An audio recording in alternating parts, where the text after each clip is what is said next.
I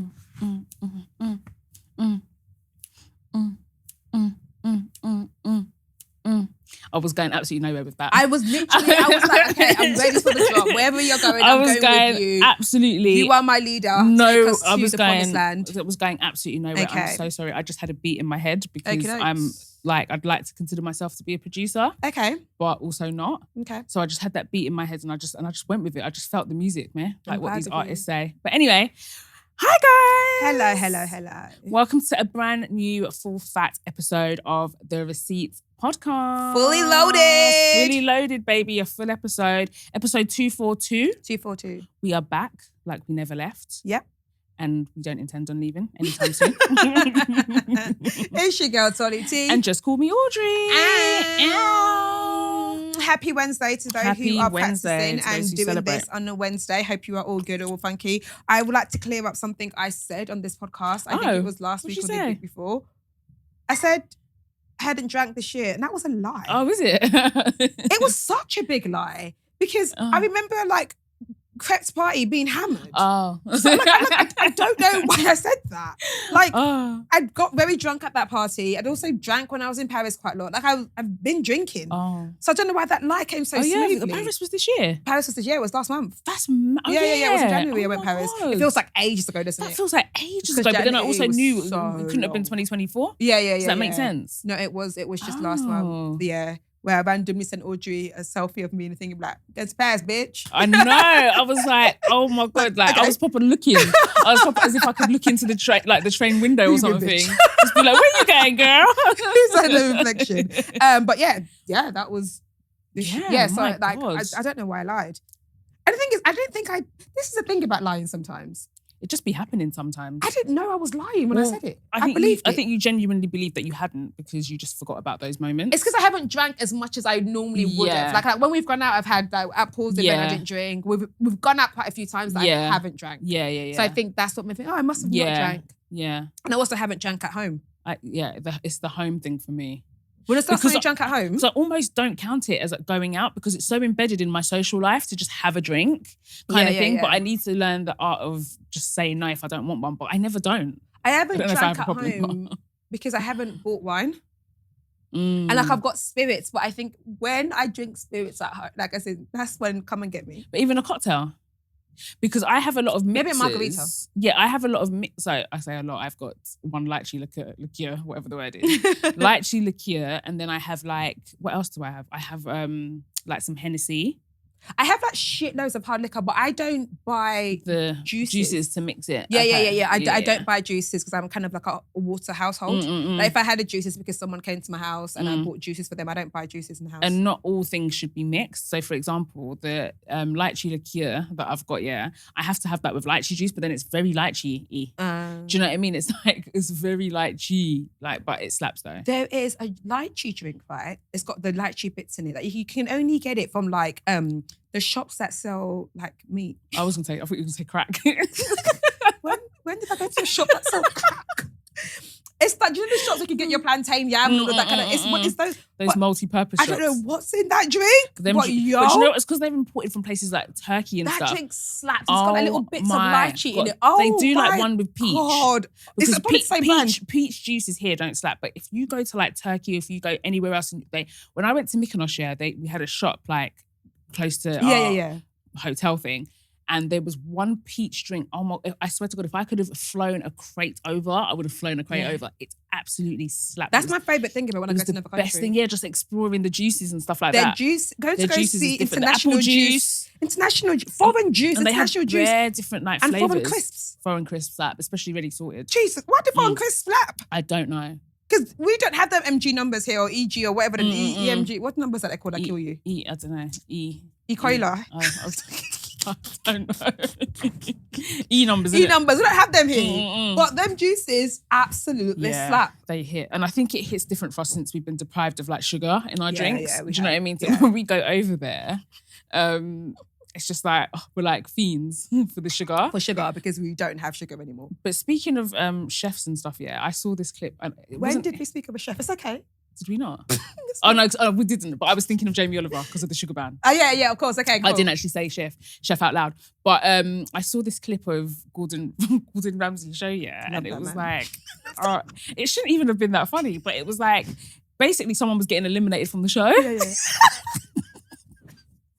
And he'd just gone on his tirade, just basically calling her food shit or whatever. And then now she's getting kicked off. So all the chefs are like lined up or whatever. And she says her goodbyes and she says, thank you, sir, to Gordon. And then she goes to she aims for the door, but she thinks the door's automatic. So she's waiting for the double doors to open to let her out. And then Gordon's like, Lucy, it's not automatic. And then she's like, got it, sir. And she has to just push the door open to go out. I don't know why, but I was literally crying. I was just like, oh my God, I shouldn't laugh at someone's downfall because she'd been through enough. Gordon Ramsay is the opposite of my... So do you know, as much as I love praise and I have a praise kink or whatever, there's certain people that want to be mean to me. Mm-hmm. And Gordon Ramsay is on... I can't lie to you. Life is not complete until that man screams in your face. If Gordon Ramsay looks at me in the face and says, you stupid sandwich, I think I might come right there. Looks me dead in the eye and says, I'm not telling you a stupid sandwich. I will just fall down. Yeah, some people it's just their I think persona, I will get off from him shouting at me. Yeah, it's kind of, It's his brand, isn't just it? Just a little or like Simon Cowell just telling me I'm not good enough. Mm-hmm. I think it will spur me on to be like, okay, I must get better. Do better. Yeah. I must do, because they do actually know what they're talking about. Despite all of the, maybe the delivery isn't best, but they actually know. Do you know what I mean? He knows a souffle when he sees a souffle. Also, I've clocked. Mm-hmm. I'm not a tone person. Okay, tone doesn't really offend you. I'm not one of those people that's like, it's actually, for me, it's what you say. Yeah, it's the words. It's exactly what you say. I'm not really a tonal person. I hear what you say. Yeah, because someone can give you a shit sandwich. Yeah. Do you know what I mean? Yeah, exactly. And they could just be like, say it in a nice way, but it's passive aggressive. I'm not really a tone person. I read, because if you're saying something bad to me, but in a nice tone, I'm hearing the bad. Yeah, it doesn't really matter. I'm not hearing the lovely tone you're saying it at. Oh, I'm not going to, it's not what you say, it's the tone. No. This is exactly what you say to me. No, I hear that. Because you can pad up shit nicely. Yeah. Yeah, I don't take it, I'm not that person that's like... Do you know what it is? I really think that a lot of this stuff is honestly generational. Do you know what I mean? Yeah. Just or how you were brought up. Yeah, exactly. I think it's cultural, it's generational, it's just a time. We're not from a time where everything needed to be padded nicely. I've literally worked in places where someone has looked at my work and been like, that is shit. Bruv, I printed it out. I wrote an article, I printed it out, put it on this editor's table. She took it and she ripped it up.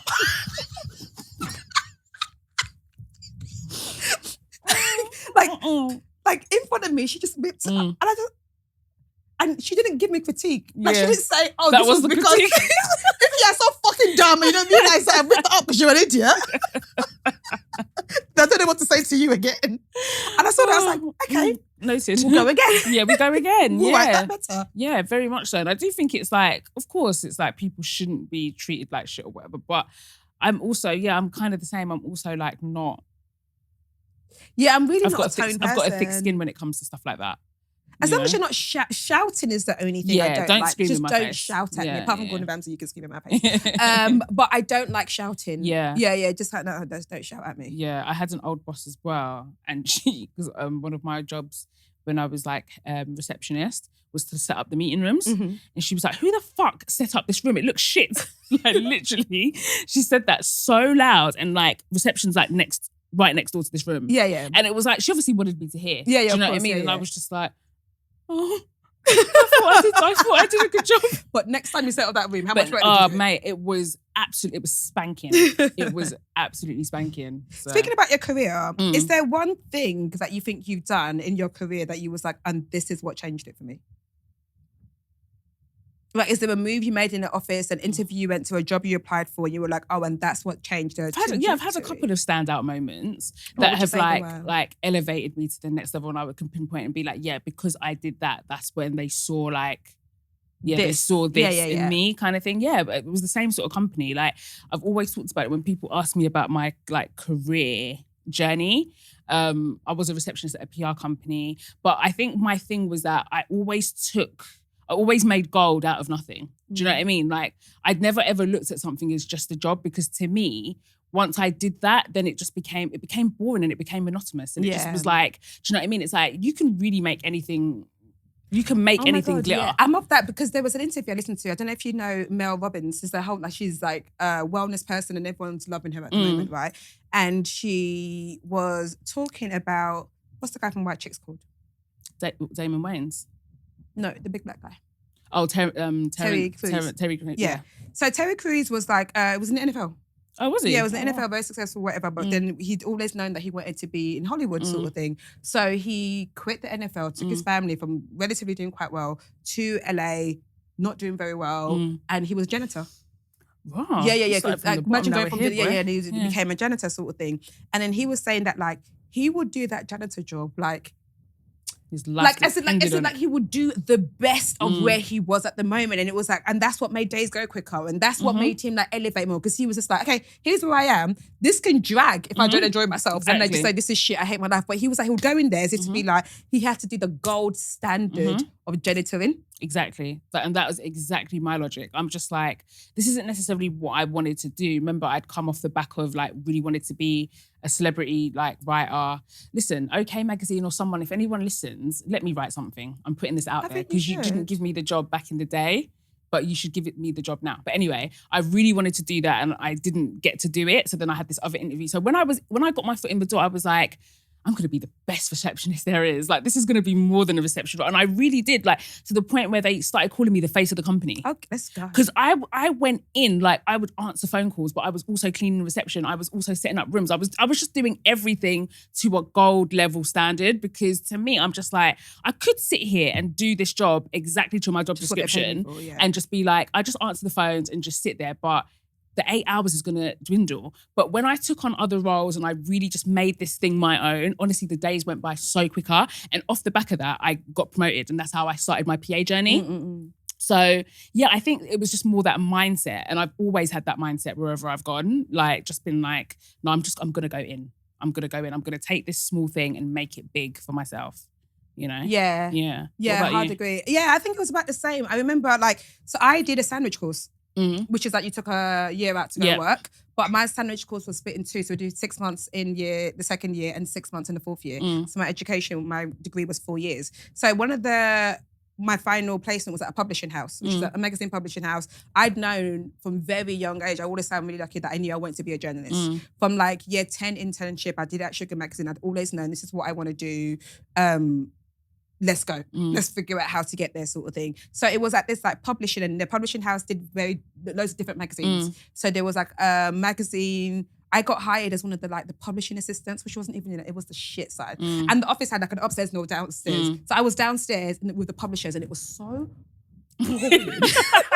I was like, what kind of hell is this? Because it was all of the accounts. I want to be where they writing the stories at. Where's the where the people are. Like I said, I want to be the people that are making the content, the people that are making the magazines, the journalists. But like, you had to go upstairs to make your tea.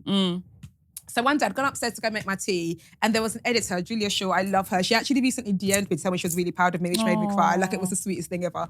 And yeah, I think because I'd wrote about her in the book and someone had seen it and told her, like, small one, and be like, hey, is this the same Julia Shaw? And I was like, oh my God, yeah. So anyway, so she was making tea the exact same. This one is like, Simon, when they said be ready, so you don't have to be ready. So she was making tea the exact same time as me. She was having a conversation with someone else. Like, she didn't acknowledge me. I was just like making my tea. Me being nosy, I'm hearing her being like, because at the time she worked for a magazine called Fancy Magazine. And I can't tell you enough how Fancy Magazine was not.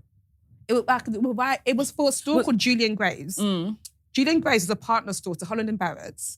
And Julian Graves sold nuts. I'm not joking. Oh my God. Like I said, it's all closed down now, of course, because who needs a store that just sold nuts? But that's all it was. And it was a magazine mainly about like nuts and wellness. And there's not a fact I don't know about. Like, I used to write a nut page.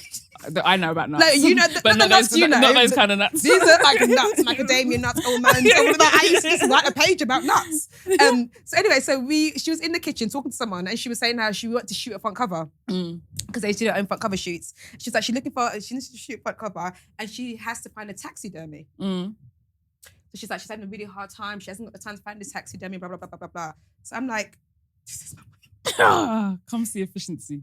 So bear in mind, I have no fucking idea what taxidermy is. So I didn't really know what I was looking for. So anyway, after that day, and at the time, there was like 8 of us that were interns at the time. Everybody, when as soon as it hit 5, everybody was gone. Everybody went to fucking be there. And I was like, no, I'm going to stay late. So I stayed late and I was looking for taxidermists. I was like looking for places you can hire them from, calling them out to be like, can I pick up at this point, blah, blah, blah, blah, blah. Obviously, this woman had not, this is really taking power system off for someone's headache. She had not given me this job. She had not asked me to do it, nothing. But I was there like looking, blah, blah, blah, blah, blah, blah. So eventually I found one. He was like, here's how much it costs. Here's what it is. You can pick up from here, blah, blah, blah, blah, blah, blah. So then I knew where she sat. So I took all these notes that I'd made, all these Post-its. I stuck it in a Post-it to be like, hey, I overheard you're looking for a taxidermy. Really do know, too know. I spoke to this man, you can get it delivered here. Here's the shape and the dimensions. This guy also has this shape and like all just different options, whatever. And I said, my name's Talani, I'm an intern, and here is like my email. So I knew she didn't know who I was. And then she gets there the next day, kind of like sees that and is clearly like impressed, which is fucking so impressionable. Impressed. And like, so she doesn't even email me. She comes downstairs. She's like, who's Talani? Yeah. I was like, it's me. Please.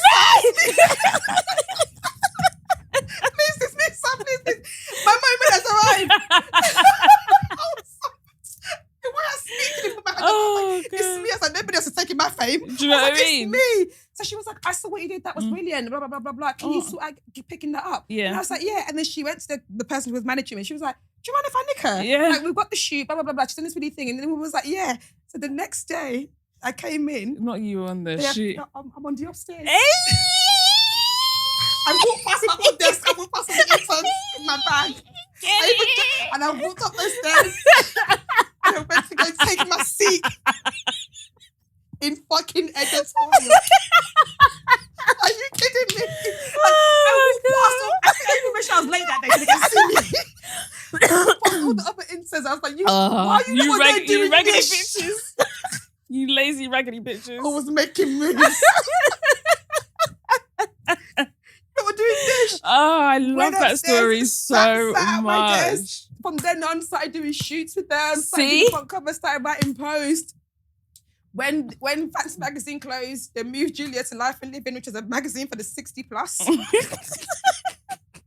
She took me with her. Oh, Me too. I went there to start writing for the 60 plus. But I honestly feel like if I didn't do that, I don't know if it would. I feel like because of how I am, I would have got there. Yeah. But I think it would have taken me. Yeah. I would have been a publishing assistant that whole time. That was and not actually do so, what I wanted to do. like, I don't know what that was so forward thinking of you to do that. Because at the end of the day, you were never going to lose. Like, even if she didn't use the stuff. Yeah. Do you know what I mean? Even if she didn't use it. And thank God it had the outcome that it deserved. Because like that is very, very efficient and forward thinking. As an intern to overhear a conversation and present everything this person's looking for, I would hire you straight away, like, girl. And also we used to do shoots of going to like the houses of chefs and like taking pictures and making cake. Who was that black woman? The baker. I was obsessed. Oh, I know exactly who you're talking about. Is that not the older Caribbean lady? No, she was just a bake, she was a black British baker. And I remember going to her house to do a shoot once and I thought she was the coolest. I think it might be Thingy's mum. Nikita Oliver's mum. Oh yeah, I think it is because she had a cafe. Yeah. I remember going to her house to go do a shoot, and I was just like, it was the coolest thing ever. Yeah, it was that is, like, those experiences. They're unforgettable. Then, the way I used to take life so seriously. I was so like, I'm on it. Like it was such a big deal for me. And then from there, going to that, doing front covers for like beauty magazines, which is always what I wanted to do. I don't want to fucking work in a talking about nuts. Not, but you've got to do stuff you don't want to do sometimes. Step by step. Yeah, absolutely. The main thing is getting your foot in the industry that you want to be in. Do you know what I mean? And like, really and truly, if you're determined, you'll do anything. Do you know what I mean? Like, when you really want it, you'll do any job just to be in that space and just to be surrounded by those people. I need that fire back. I'm not hungry anymore. Yeah, it's just like, do you know what I mean? It's something else. Like, I do miss those days as well. I'm not hungry anymore. I've clocked it like, as in, I do. I need to be hungry again, or I need to have a kid. Or, yeah, it's just that thing of like learning new things again. Yeah. Do you know what I mean? Just like having something to prove and like, if I had a kid, I'd have to work hard for my son. Yeah. So that he's... Like, I've got the story in my head to be like, no, I need to hustle for my kid. So then the hustling for them is real. Yeah, I'm like, shit, we need to live again. Yeah, because then you're like, okay, you want to think about the future and you want to think about like being around as much as possible. Yeah, and, exactly. You know, that they can go to a good school and that you can afford everything comfortably and there's no struggle. Like, I need that hunger in me again. I'm having it a little bit this year because I'm like, nah, things need to get done. You need to be, I need that dog in you again. Yeah. Like, so desperately. But them days, back in the day, listen, that hustle when you were interning in this industry, which is so different now, but my God, back then, especially in that publishing industry, mental. I learned a new word the other day. But someone wrote it and didn't say it. So I actually have no idea how to pronounce it. So I'm hoping you guys can help. Okay. But I know, I went to go research what it meant and I was like, this is a great word. Although I didn't tell them I didn't know. I just researched it and then replied back to them. It's spelled E-N-N-U-I. E-N-N-U-I. E-N-N-U-I? Yeah. No, what does that mean? Actually, wait. Wait. The internet tells you. Ennui. Ennui. What does it mean? Okay, let me tell you what ennui means. It means a feeling of boredom and mental exhaustion or a state of being uninterested and unhappy. Oh. It also means a feeling of like weariness and dissatisfaction. Okay, ennui. And, yeah. Oh. And I thought he was a striker for Arsenal.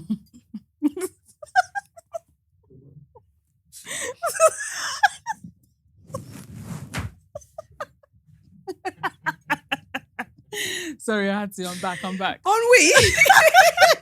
What, Thierry Ennui? To be fair, that's probably how I say ennui anyway. Ennui, because I can't say my fucking arse. Yeah, that's what it's like, oh, you're taking the piss out of me, innit? Oh, no, I actually wasn't. I was just thinking it sounds like Henri. Ennui. Oh, that's a good word. Yes, and the reason why it came up was because we were talking about just being in the state of everything is so boring. Yeah. Because it was after I'd posted a clip from this podcast. I actually really like, I can't remember what it's called now. It's an Australian podcast. There's 3 women. It's where that clip came from that went really viral, where she tells them that she's engaged. Oh, yeah. Oh my God, I love that clip. That was so beautifully done. So much. That was to the point so that I'm beautifully thinking done. about how I'm going to tell you that, because I was like, oh, that's such a sick idea. I wish I thought of it. I'll jump through the phone with joy. No, but that's the thing. I have to not.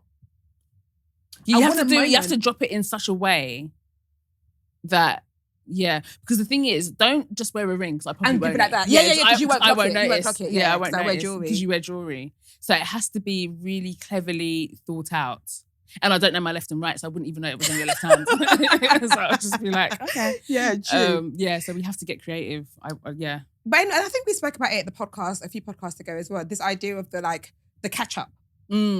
So this kind of state of as they were saying, that in their friendships, in women's friendship, they feel like they just go out to eat and catch up and then go home. But they're not actually making new memories. And I wanted to add to that, in the idea of anytime you see now in my 30s, it feels like when I see my friends, always like, remember when we did, we haven't made anything new that we've done. We're always reminiscing about a time that we did this, as if life has become flat. Because we still talk about Vegas.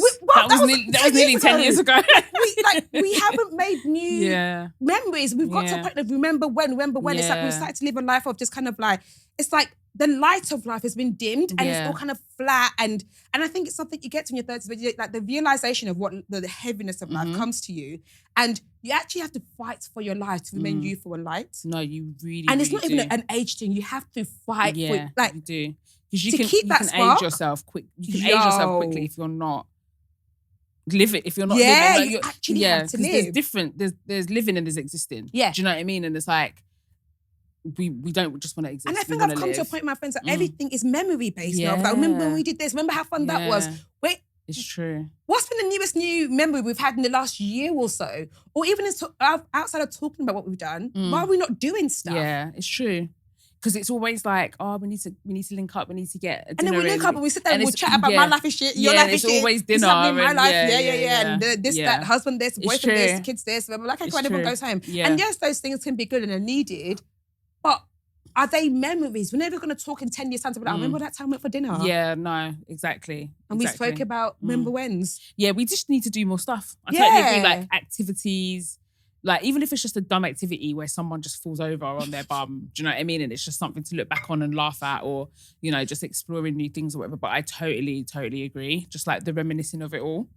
Why are we at reminiscent stage? We're not 70, we were unable to do that. We can still do. We're still young. I feel like, and not that we're gonna wait until my 40th, but that's gonna create some. That's gonna go. A good but there's memory. bare 40ths coming up. Yeah, and I think people, the older you get to a point where you're not doing life with your friends anymore. You're just recapping. You're just telling your friends about your life. Yeah, rather than actually doing life with them. Because every people get partners, so they start doing life with the people that they're partnered with, rather than actually having these experiences with your friends. Because what they just do is your friends are just kind of like, oh, and then I did this, and then I did this, and then I did this. And it's like, okay, cool. Yeah. No, it's actually very true.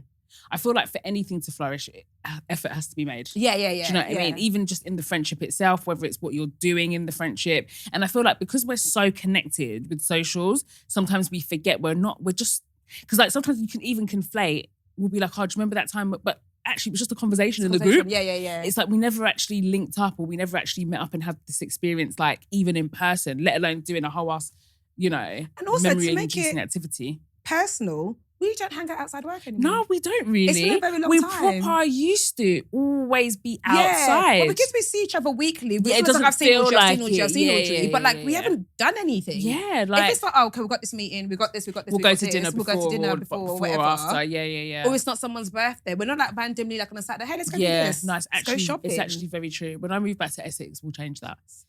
Me begging for my friends. We'll absolutely change that. But yeah, that's why that word came up. No, that's a really good word.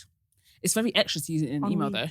Huh? It's very extra to use it in an email. No, she just used, it wasn't even email, it was normal conversation. Oh. And I thought, why is this person using this kind of word? I had to go search it because she used it so casually. Yeah. Oh, that's how you know the vocab. I couldn't go ask them like, what does this mean? Because it was so casual. And I was like, oh, you've been knowing words? Yeah, What did she even say it? Yeah, people really be knowing words. It's given anyway. I was like, okay. Oh. Maybe she's doing use it in a sentence there, but I do think that's a good way to thingy. Yeah, and she used it too casually for me to say, what does that mean? Yeah. I had to go search it myself. I had to be like, you know what, sometimes go and do the Googles and go find it's out okay to learn yourself. And research and learn things. Yeah. And then apply it to your life. So that is where I was at. But what's going on this week? What's happening? Did you hear the story about this black man that got shot by his white girlfriend? Okay. And basically, it's actually quite sinister because basically she said that, she claimed that she'd gone to the club and got drunk. Mm-hmm. And when she got home at 5 a.m, she decided to clean her gun. Sure. And then she shot him by accident. She's claiming it's an accident. I don't believe that for a second. I'm sorry. Who the hell gets home from the club and the first thing is, let me clean my gun? Not let me cook noodles. Let me make pasta. Let me go get a kebab. Let me eat some leftovers. Let me go clean my gun. There's many other ways you can clean guns, and that's not... But surely some sort of lock must be on a gun anyway. Like, I can't imagine guns are just there willy-nilly. Not that I've ever held one or used one. I've got no idea how they operate. But I can imagine there must be some sort of lock. So they can't just be shot off like that. You don't even come from drunk and say, let me clean my house. Exactly. Let alone your gun. Let alone go, what do you need to clean your gun Let me clean my gun to go shoot this guy. Maybe. You haven't brushed your teeth yet. You haven't gone to go shower. Do you know what I mean? You haven't gone to go make pasta. And he was so drunk, but you managed to shoot him like it was quite a good aim kind of thing. But anyway, that's not even like, I know it sounds preposterous because obviously that's completely crazy, but so she wasn't arrested because the police just took her excuse. Of course they did. And they just took it for, her word for it or whatever. But then it was like, there's been a lot of talk about, his family have been coming out saying no one seems to care about the story. No one is talking up about it in the black community. But naturally, as people do, the first thing people do is go and check their tweets. Is it because black women? Yes. But they were really horrible, disparaging things about black women. When I saw the story, everyone was like, what's for dinner today? When black women decide that they're not on shit. Decide we're done. They're not on shit. They're not on it. People were just like, what's popping? The same energy they can be on it. It's the same energy was like, well, that's none of my business. Let someone else get someone else to do it. Get somebody else to do it. And he had tweeted something along like, what's he said? Like bare other things, but the main thing that's kind of like going viral was he tweeted saying he would never ever fuck a black bitch. He'd rather fuck a dog than fuck a black bitch, and even then it still needs to be a white dog. Do you know how? Like, what is your trail of thought to what would make you think that? To like tweet that about your women, like, not your, but for like I'm so sorry. phrase. That's for his black family to deal with. I ain't got shit to do with anybody else. But what kind of hatred do you have in your heart? Because that is a mad thing to tweet. And even if like you want to be funny, that's just not funny. Like, I know that there was that time on Twitter where people were gagging to be the most controversial and say the most outlandish thing. But I don't believe that if that's your go-to, that you don't feel that way. Like, I absolutely believe that it is in conjunction with how you feel. And then you've just decided to like, because a lot of the time people will reduce it and they'll call it a joke or whatever. Me personally, as a black woman on the receiving end of that, there's nothing funny about that. But there's no part of that that's funny. There's no part of that that's funny. But I just know how people operate, and they'll just say, oh, it was a joke, it was 2011, blah, blah, blah. But I'm so fucking sorry. You meant that. Like, you meant that. And also the way you lived your life showed you meant that. Yeah, exactly. So... Exactly. And so...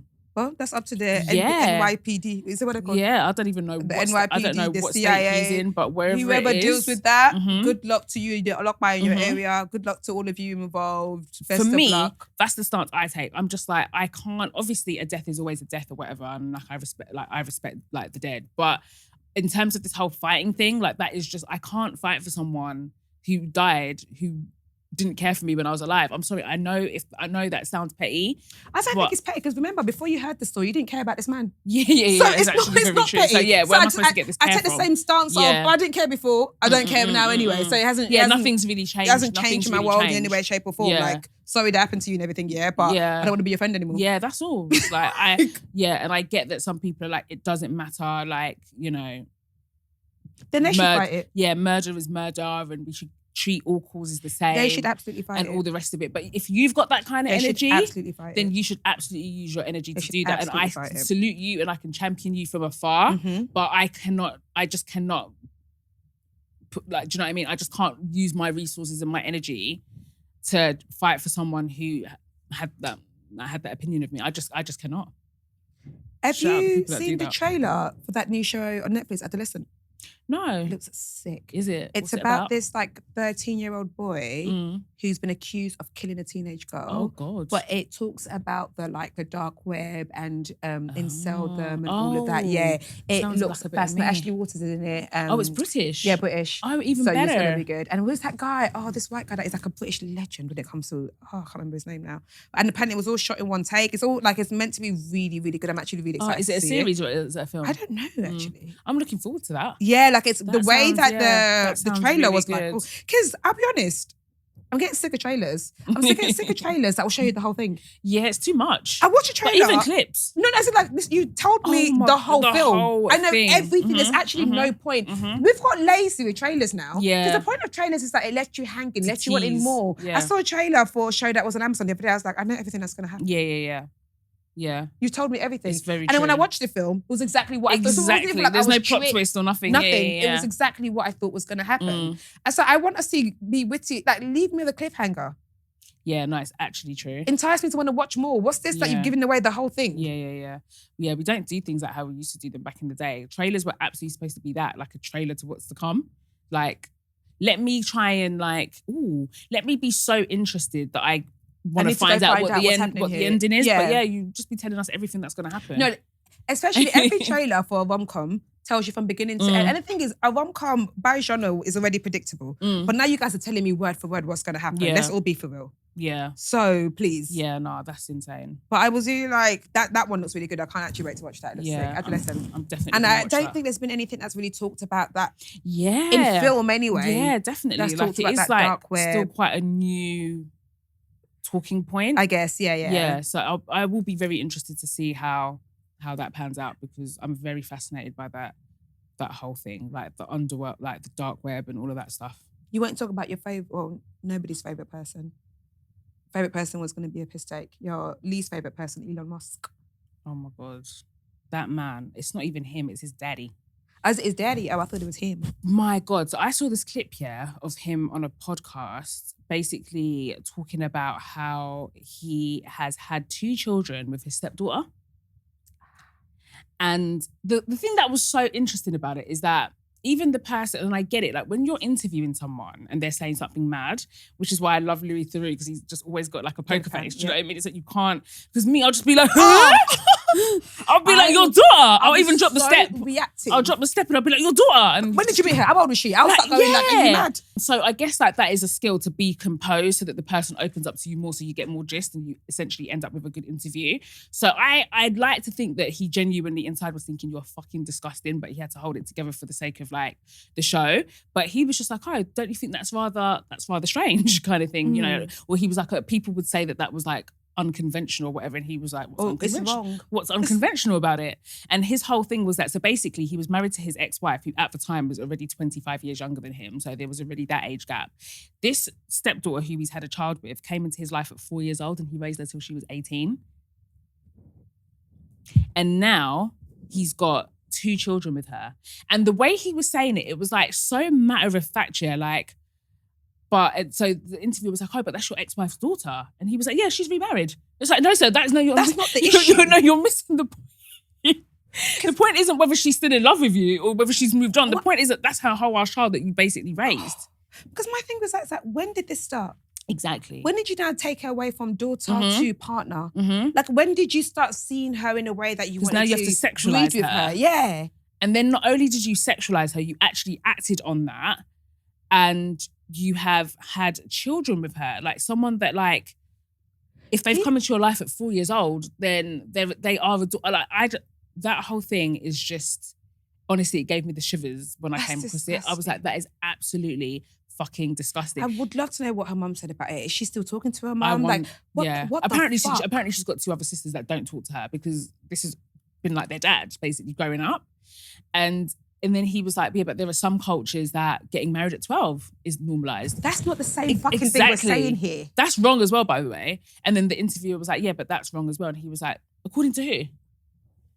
And I was just like, do you know what? This world is just, I don't even know if I can say this world is finished as in like, as of recent, because I do think there's always been a thing whereby men have like adultified girls. But why are they talking about it out loud now? And talking about it out loud. That's what I don't like. I really don't want to be that person, but I really genuinely feel like, because before you can like legalize something, you have to normalize it. And I don't know if it's my algorithm or so I'm just coming across this fucked up shit, or if it genuinely is we're just hearing about things more and we're trying to almost normalize like age gap relationships and these kind of like almost incestuous relationships to the point where if we hear about it enough, we become desensitized. Once we become desensitized, then we can legalize these things and essentially normalize it. Because that director had a kid with his stepdaughter as well. What's his name? Woody Allen. Woody Allen, yeah. Fucking weird with his adopted daughter. That documentary was so mad I couldn't watch it. I couldn't finish it. And that's another reason why people don't fuck with Blake Lively, because she was still like co-signing him after. And a lot of people don't openly like praise Woody Allen.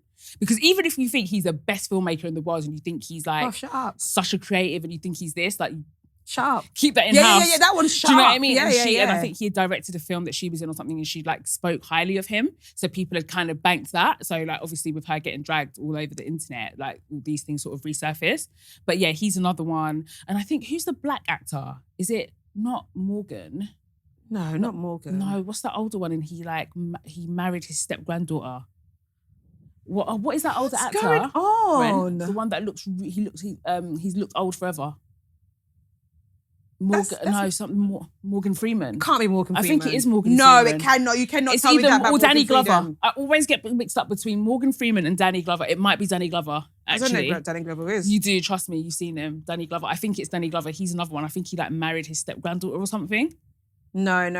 Or he's some close interpersonal. Oh, I do know Danny Glover. Yeah. I didn't know that was his name, you know? Yeah, Danny Glover. Yeah. Like I've known this man's face for a very long time. Yeah. So there's a lot of, thank God. There's a lot of that. And I just never ever want to live in a world where we're starting to normalize these things. It's disgusting. It is absolutely disgusting. Speaking of celebrities behaving badly, did his lawyer quit? Yeah, I know. Why? It's actually because I think, right, okay, cool. Diddy aside, right? To be a defense lawyer, I do think it comes with a sense of moral corruption. Absolutely. I think there is the people that back paedophiles and shit. Yeah. There was something that when you are defending people who are very likely that you know, because do lawyers have to know if you're guilty? Is your lawyer like, please tell me? Yeah. So for someone to tell you as a lawyer to be like, yeah, I did it. But they're still like, cool, I'll back especially you. when it's someone heinous. But do you know what it is? And I'm not, it's fucked up. But I think when you do a job like that, you have to look at things for the facts. I could never do it, you know. Do you know what I mean? And it's like someone tells me that you have to almost detach from the emotion of it. And like, so now a child is not a child. They are victim A or the plaintiff or whatever. No. And I think you kind of attach those words of it to just disassociate from what's actually happening. I couldn't. I'm too emotional, but okay, cool. So your crime, your villain or whatever has told you they did this thing. You've gone to court. They've got away with it. Does that make you feel good? Like but you have to be that way inclined because now you're not looking at it as like you're looking at it as this is something I can tick off to say that I've won this many cases. But then you're putting a monster back into the world. So if you're like cases, this guy has done this thing, he's helped, blah, blah, blah, blah, blah, and then you defend him, he won, but he's told you, I did do it, by the way. You go home and you sleep. I don't know how people sleep with their... I think there has to be some serious disassociation that you have to do, and you have to look at it like, I've got a job to do. My job is to get this person off. My job is to have this many wins for my law firm, whatever it is, if I work independent, whatever it is, and I just have to get the results. And you have to just remove... That's the only way I can justify it in my head. And you have to remove the emotion from it. That kind of person must have nightmares. No, those kind of people... You have nightmares. You have nightmares. Robots. You have to have nightmares. To know, especially the more heinous things. No, you have to have nightmares. Really disgusting. That person doesn't have peace in their life. Because that kind of person that cannot have peace in their life. Because the thing is, you've got to like actually fight for this person. Yeah. It's not a matter of like, you're just going in and being like, ABC happened. Judge, what do you think? They should... No, you're like, my person did not do this. They'll be like, oh, you know, as a child, they went through this and blah, blah, blah. That's stupid. So lawyers are allowed to lie. Sorry, I don't mean to sound dumb. Oh yeah, they're not understanding. They're just like trying to prove. Oh my, that is such a corrupt job. I hate it. It's very fucked up. It's very fucked up. Like it could never be me. Like I could never have that level of disassociation. Well, as soon as the person's like, my moral compass will. When it comes to court day, Judge, I can't lie to you, this little shit. He did it. Said to me outside the other day that he did it. Oh, I'll be like, this is where he did listen it. Here, you and the body's here. Please. God forgive you. God forgive you all. Exactly, but my heart... Peace be unto you all. I'm going home. Like, honestly. I will be the worst defense lawyer of history. Same, because once you've confessed, that's it. I can't fight for you anymore. The first thing I say, peace be unto this court. Else. If it were me, I'd give him 45 to 60. I don't know. Make of that what you will. He's an animal. Lock him up and throw away the key. This piece of shit up. No, I think, do you know what though? I think if it were me alone in the room and the person had confessed, I'd be like, you better plead guilty and let's just fight for the best possible sentence. Okay, so they go to court and they say I didn't do it. And then they go against what you've agreed. You might be on your own then, son. Because you get paid anyway, don't you? Or is it no win, no fee? I would lose everything. I would lose every case because... And the thing is, lawyers will love me. Court people will love me. Because this bitch is coming to tell us the truth. Exactly. She's like holding it, like the actual criminal's holding it together. Even if I don't tell the judge, I'm going to go and tell the victim, please, this guy said it. This is what... Exactly. Exactly. I'll just let it slip to someone in the audience or in the courtroom. I'm at the bar. I'll be like... Speak off record. No, on record. Tell them that he did that shit. This man did this shit. That is insane. So for someone who's clearly he's not a new defense lawyer, for him to be working with Diddy, he's someone who was seasoned, who's done many cases and maybe won many cases for Diddy to have hired him. Apparently Morgan Freeman married his step... He was having a sexual relationship with his step granddaughter. So it wasn't Danny Glover is innocent. Danny Glover is innocent. It was Morgan Freeman. Morgan Freeman, you raggedy bitch. That's why you've looked old your whole life. How can you not youthful and have life exactly when you're doing disgusting trying to steal someone else's youth? That's why. I think it was a lovely old granddad. No. I knew it was one of them, but it was Morgan Freeman. Yeah, it's disgusting. Piece of raggedy shit. Yeah, it's absolutely fucking disgusting. Please tell me, the one that was on the church show on Netflix. What's his name? The older man as well, Greenleaf. The dad on Greenleaf, the pastor on Greenleaf. Oh no, not him. Yeah, no, what's his name? I've got no idea. I know love exactly that man. Who you mean. But I wouldn't vouch for him though. No. If I ever heard he's done anything wrong, I think I could. Yeah, he seems like such a pleasant grandfather. Yeah, like what's his actual name? I think it's Keith David in real life. I've got no idea. It's Keith David on... I know exactly who you're talking about though. Yeah, like he looks like a lovely old nice, granddad. Yeah, it's Keith David. Have you seen that video? Yeah, it was like a TikTok of this girl that basically was like, every time she stays at her friend's house, her granddad, it's not even funny, but the granddad... I don't want to hear what you want to say. Because it's not right. So Diddy, yeah, Keith David looks like such a nice granddad. Aww. I wish I had a granddad. Yeah, I don't have one either. Yeah, so Diddy's lawyer... Yeah, but in my mind, I'm thinking, I know that everyone is like, because now there's all this talk about necrophilia and necromancy and all of the rest of it. I don't know how true that is, but basically, I think he probably quit more to Diddy being an absolute fucking nightmare. So, you know, like what we were saying about, how do you defend people that are guilty, blah, blah, blah. I reckon the evidence is overwhelming and he's saying, listen, you need to take a plea deal. You need to do this. And you need like, to do that. And Diddy's like, no, I'm going in. I'm going in and I'm I'm saying no guilty and I'm blah, blah, blah. And I think it's probably more to do with him being very difficult as opposed to the crimes being that heinous. Because as a powerhouse attorney, I don't think that... Yeah, your moral can't be... Exactly. Your morals can't be a powerhouse attorney is going to turn something down and be like, oh, the crimes are so heinous that I can't do it. Or maybe he knows that he can't win it. Exactly. I think it's more that. It's like this thing is so bad I can't win this, it's not worth it. Or did he just being a fucking nightmare to work with and it's just like, listen, you're not letting me do my job. Far-fetched. I can't do that. I think I see it more as that, but everyone's saying, oh, it's because necrophilia has now been involved and necromancy and all of this stuff. And I'm just like, first of all, I don't think that will stop someone who's trying to get to the bag. Because if you were to, as a lawyer in that world, listen, these are all different worlds we're dealing with, Like, we don't sit in these worlds. I bet as in that lawyer sphere, like those top powerhouse lawyers, like I bet they sit and have like whiskeys over like the mad things that they've... Again, thingy. I can't imagine them ever having peace. Listen, some of them... So all of them will be together and be like, oh yeah, then my guy did this. Oh, OJ? My guy did this. Oh, OJ. He did it. Of course he did it. I knew he did it. He told me he did it. That man that murdered his wife and 3 kids? Of course he did it. That was me, nigga. That was me. Like they sit in these like dark rooms drinking whiskey in their power suits, talking about like, I bet you I can get this person off. I think those are the conversations they have. I'm thinking of the worst thing I've ever done. And it's not even like I've never killed anybody, I've never hurt anybody. Like, as in, I'm thinking of the worst. Think of the worst thing you've ever done. I have to say it out loud. Think of the worst thing you've ever done. My bad thing is more like, it's not really like I actually don't know what bad thing it's I've more done. like a moral thing as opposed to like stole. as like That's not illegal. that bad. Like, I don't really participate in illegal. No, not like, just even if it's moral, right? Yeah. Think of the worst thing. What's the worst moral thing I've ever done? Yeah, I think I might be a great person. My shit isn't even touching the side tie. Like shit, I've stolen it as a youth. Yeah, But, like, exactly. I'm trying But to that's a think, rite of passage. That don't count. I've never got anybody any kind of big trouble that was wrong. I've never like set anybody up. I've never done anything mad. Snitched and no. Yeah, but anyway, think of the worst thing you've ever done, right?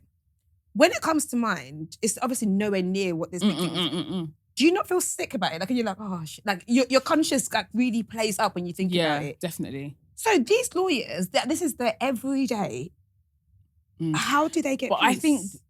I think because you're someone, and just as normal people that don't do these jobs, we're thinking from the lens of someone who is very attached to their morality, someone who's very attached to their emotions.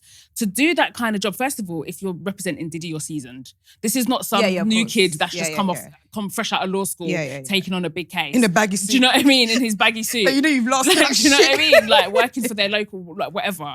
Like, these are people that have been in this for a long time. So I feel like it's something that builds up. It's like a thickness of skin that builds up case after case after case, to the point where you become so good at your job that you can take these things on. So I think it's something that you have to work towards. I honestly think that I genuinely think you have to just separate the emotion from the facts on the table, kind of thing. And did you ever date bad boys?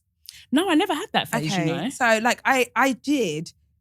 And I just remember phase of them stupid fucking idiots. Yeah, I'll bust case. And at the time, I used to think it was the biggest thing. These fucking idiots just didn't pay like car fines. Yeah, that's like, not at real the time, crimes. I really thought it was real crimes. They'd be like, no, I'll bust case still. Thinking about it, I was like, it was a car fine. Yeah. You stupid boy. Exactly. and I'd be in prayer. You just went to court and they said that you've got to pay £5 a month. My ex would tell me it's going to court, the deep prayer. I'll be in your mind, you're thinking, don't take my man away from me. I don't want to lose my man to the system. Fasting and prayer. I will wake up 6 a.m. God, as I'm talking to you now, hear my heart. Please, God. This guy just didn't pay. And he was always getting off. He was never going jail for that. Stupid baggy but they suit. would love to amplify it to Yeah. No, I got caught today, man. Yeah. And then they'll be like, you didn't even call me, man. How'd you know if I bust cash up? They just want to say things. Listen, sir, idiot. you're just talking. Yeah, you actual idiot. Tell me you bust case in your baggy suit. Go to hell. Exactly. I wish you didn't. Exactly. And if you have to have a court suit, then you're there way too often. Like, if you've got, because some guys, that was the only time they would dress smart. They're dressed smart, yeah. Like, if they're going to court, kind of thing. But yeah. And it was always a car fine. It was never anything. Never anything serious. Yeah, but some girls were dealing with those kind of guys. Yeah, no. Like, how can you be 17 and you're going to court because your boyfriend's like going down for murder? That was just not my life. That's the bad boy. You're not bad and bad, Carlos. Let alone a bad one. How are they going to harm us? Exactly. No, I was never that bad a boy. No, me either. I've never even dated anyone that's been in jail. No, have I? Yeah. And I shan't by the grace of God. Yeah, exactly. Yeah. I'm not really of that ilk. It's not my because the thing is, I carry people's problems. And now it's going to be such a big problem in my life. Like, it was like, no. Yeah, no. I don't want someone that's going to bring me down. I want elevation. Yeah, things I should be praying for God for. I'm not, because I'm praying for your freedoms. Exactly. And it's just like... Some of you need to work there, so work freedom now. Dr. Umar Johnson says you should pray for the things that you can't do, not for the things that you can do. So the things that are within your power, you shouldn't really be asking God for them because it's an insult to God. Go and get it. But pray for the things that you can't do, the things that you feel like are out of your reach. Okay, so speaking of praying to God and what God listens to, right? I was watching Court of Gold. I don't know if you've seen it. Is like, I love sports documentaries. So I think sports people are amazing. I find that dedication and commitment to things. I just think it's such a good trait to have. And I generally watch it when I need like motivation to fix up my life. So I was watching them agents and them coaches. Yeah, and shit. yeah. It was on Netflix and it was about the 2024 Olympics, following the American team, the basketball team, to win gold sort of thing. And like for years, America's always won. Is LeBron on that team? Yeah. Okay. LeBron, Steph, and Kevin Durant were the top three, and then everybody else was obviously great. But what's happened is that for years, a lot of the NBA were Americans, but now of recent, people from all over, because America's gone all over the world, are playing in the NBA. But when it comes to the Olympics, they have to go home and play for their country. So the NBA team, they're kind of like, oh, we're not like other countries can actually compete with us now. Anyway, whatever. So they're showing their thing, and in the final, it was between America, USA, and is it France? Yeah, it was USA and France. And like they show the cloakroom stuff, they show people praying before their thingy, whatever. And I was watching it and I was like, both these teams are praying to God that they win, but only one is going to win. Like I said, so what did God pick? When I think about things, there were times where people are praying for the exact same thing. At the exact same time. Like, at the exact same time, they're in the cloakroom, a player is there praying to God that please let us win this match. Another player is there praying to God, please let us win this match. Only one's going to win it. God gave it to the people that worked harder. I don't believe that. Because even in the commentary, someone was like, this game is up to who wants it more. I can argue that both these people really want it. Yeah. And well, sometimes I think the one it's just is a one skill thing. The one is one thing, but someone did clearly play better. Yeah, that's what it's skill. At this point, it's skill. Like, it's not a case of because you wanted it more, you want it. It's a case of like, no, you just have to, someone was better than you. Yeah, someone in that moment, someone was better. But then in that moment, if someone was better, because I believe in the power of prayer, prayer should be able to override someone being better. Yeah, it should. So sometimes I watch it, I was like, how did God decide who to answer? As I was watching, that was a thing that came to me. When you're talking about what you pray for, and I was like, I don't know, it was probably a stupid question, but like, we both prayed, but you got it. Yeah. But then people will be like, it's because it wasn't your time yet, your time will come. And it's a really like, I'm like... It is a very fascinating thing to think, like, God answers one person's calls quicker than the other person's. I don't know how it works. Nothing is above him, by the way. I don't know. I've got no answers. But I'm very happy sometimes with not having the answers, especially when it comes to like God and all of that stuff. I'm just like, do you know what? This is just what this was. There's no answer. Yeah, we both prayed. Me at Sunday school for that. We both prayed. And I just don't know what to tell you right now. I don't know. Only God knows. He has his reasons. Because I was that kid in Sunday school that I was like, so why does God let people die? Why does God let people suffer? And things like that. And no one ever gave me a good answer. They just told me to go out. Yeah, just like, listen, gosh, yeah, they don't know, man. Listen, not sharp. Those people don't know. Yeah. But yeah, anyway, things for you to ponder on. Yeah, exactly. Something to think about. Okay, so... As you guys know, there are many times we've been on this podcast and we've been like, oh my God, we can't believe this guest. Oh my God, we can't believe what's happening. And we've had very many pinch me moments. But I'll be very fucking honest with you. Nothing is going to beat this moment. Nothing. As I'm talking to you now, my heart is genuinely... Stop it. I'm not joking. No, I don't know if Mike can pick it up. It's only me. No, it's not only you. No, we're not going to do that today. I think I might cry. No. So, like, we say it a lot, like, oh my God, we can't believe this and all of that. This one, I cannot believe this. Insane. Like, I am so... I don't think I'm going to do a good job. Oh, stop it. I never Now you're making me nervous. No, don't be. Honestly, we just have to get this off. We just have to get this off. Like, we are very big on like singing praises, telling people exactly who the fuck they are, because we understand that there's an industry that kind of makes people feel like they're smaller than what they are. And I want you to realize how big a deal this fucking is for me. We have Mel B. Melanie Never B. in my life did I think Talani and Mel B will be in the same sentence, in the same room, in the same vibe. Crazy. This means the world to me. So, like, we're amongst an icon. I don't even know what to say now. No, we haven't finished. Thank No, you. no, We there's more to come. Oh, There's God. absolutely more to come. So, backstory. I was born here, taken to Nigeria, and I lived in Nigeria to 1997, and I came to England. So when I came back to when England... Spice Girls came out, yeah. So this is why this is so fundamental to me. When I came to England, I didn't really I had an accent, didn't really gel with anybody because I was in a new, different country, whatever. And then Spice Girls. And then it just gave me something that we all understood. No, like genuinely, like me and Britney or whatever, he wasn't really fucking with me because of my accent. Suddenly, I could be Mel B. Suddenly, I was useful to her. With my northern accent. Finally useful to her. I was a black girl with an accent, so she's like, fine, you can join. Fine.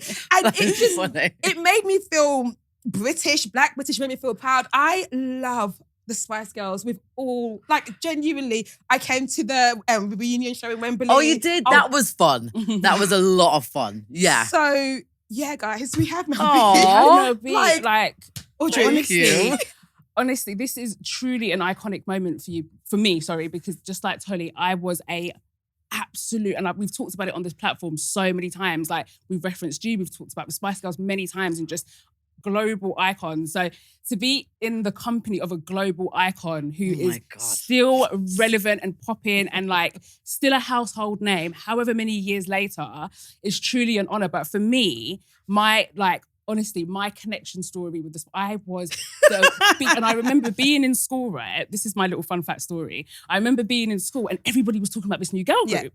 And everyone was like, have you heard Spice Girls? Have you heard the Spice Girls? And I was losing my mind because I have major FOMO and I don't like being left out of things. And I didn't know what people were talking about. So I was just like racking my brains, like, what is everyone talking about? And everyone was going crazy over this song called Wannabe. So anyway, that night I went home and it finally came on the box. Right. And I was like, this is what everyone's talking about. Is this what they're talking about? What are they even saying? And I was so happy to finally be a part of the movement. Do you know what I did? On my estate, my council estate, I went on my balcony, I opened my school blazer, and I was like, Spice Girls! Literally like that, no word of a lie, right? How old was you? My neighbour was like, I would have been 10 or 11, and then my neighbour was like, shut up! Shut up! And I just didn't care because I was so happy, like, honestly. So I was Spice Girls fanatic. I had that album on just rotate, like it was such a part of my childhood. So to be here with you now is just... you. That's so sweet. If someone would have ever told me, you're going to meet... this is insane. Melanie V. Brown, I would have just been like, yeah, whatever, impossible. Just and yeah, here we are. Do you know what you've done for Little Black Girls? Like, is that too big for you to take in? No, I think because, you know, for me growing up, I've got my mum who's white, my dad who's black. So I really embraced the fact that I'm mixed race. Yeah. And I didn't want to have my hair braided. For a start, it hurt and it took too long. And then I had the same style for too many weeks. I wanted my hair to be out and free. And I couldn't understand why people would think, well, that's not, you know, it's a bit messy. I'm like, but this is my hair. So I have had people come up to me and say, you not gave me permission, but you showed me that it's okay to just wear your hair like that. But I'm like, well, this is what you were born with. You know, you're young. You have to have confidence in yourself at some point and start building it up. But for me, I was just like, this is how I'm going to wear my hair. But I do understand because there's lots of stigma, I think, when it comes to mixed race, black ladies with their hair, what they should do, what they shouldn't do, what the trend is. And I think each of their own, just be yourself as long as you're being authentic. And as well, it's cheaper to keep your hair the way I kept my hair for many years. I just go like that, wash and go. I don't need time in hair and makeup. I'm done. And there's just something about just living in your truth because you weren't even trying to make any political statements. No, not at all. But to know that it had such an impact on like just creating that representation for other girls that look like you to be comfortable in themselves, like that's just incredible because this was the 90s. People weren't. I mean, I think if you would have said that to me at the time, I would have gone, I don't know what you're talking about. I don't want to wear my hair in braids. I don't want to straighten my hair. This is my hair and I love it and it's crazy and it's wild and that's just me. And also I think with that, you come on with an accent as well. I know it sounds Well, really... I can't get rid of my accent and I refuse to. You absolutely shouldn't, because at that time, I think in television, there was just kind of, everyone kind of sounded the same. It was really like, it was proper it's English. like the TV. Yes. It's like the telephone voice. My mum used to do, Exactly. hello, Yeah, this my is mum the does Brown as well. House. Telephone I'm like, voice. they know who you've telephone called, voice. who they've called, and why you're putting on a different accent. Yeah. Why did people I was do like, that? no, Also, and I've to have always the been the accent same. And then now be like narrating a show, and now be like, the accent is like, that's sick. Yeah, No, that's that is funny, but there is a story about that because when I first started to do America's Got Talent, I did like 7 seasons. So I'm on the panel and it's a live show and the producers come up and they go, I hope you're not going to be offended, but we may have to put like subtitles. Like, because we really want people to understand what you're saying, but this is America. You know, sometimes they don't even understand a proper British accent, let alone a British Northern accent. Yeah. And I started laughing and I couldn't stop. I said, well, I'm not going to change my accent, especially it's live TV. It's going to come out anyway. And this is who I am. But luckily, everybody understood exactly what I was saying. And I'm going back there this year to pick up America's Got Talent again. So it's really exciting. You can understand what you're saying. Like, everyone be for real. It's I know, not but like... the thing is, I think it's like if you go to America and you hear a Texan accent, you'd be like, oh, what that? You'd be like, is that American? What is that? Is that British? What Northern is that? Is that country? You know what I mean? So what was it like doing the show as well, narrating this new show? Well, this was a really hard challenge. Well, first, number one, you know, I like to put things out there. And I've always said, you know, if I call up and pay a bill, or if I have to call customer service within 2 seconds, somebody goes, you sound like Mel B. And I'm like, why aren't I making money off this?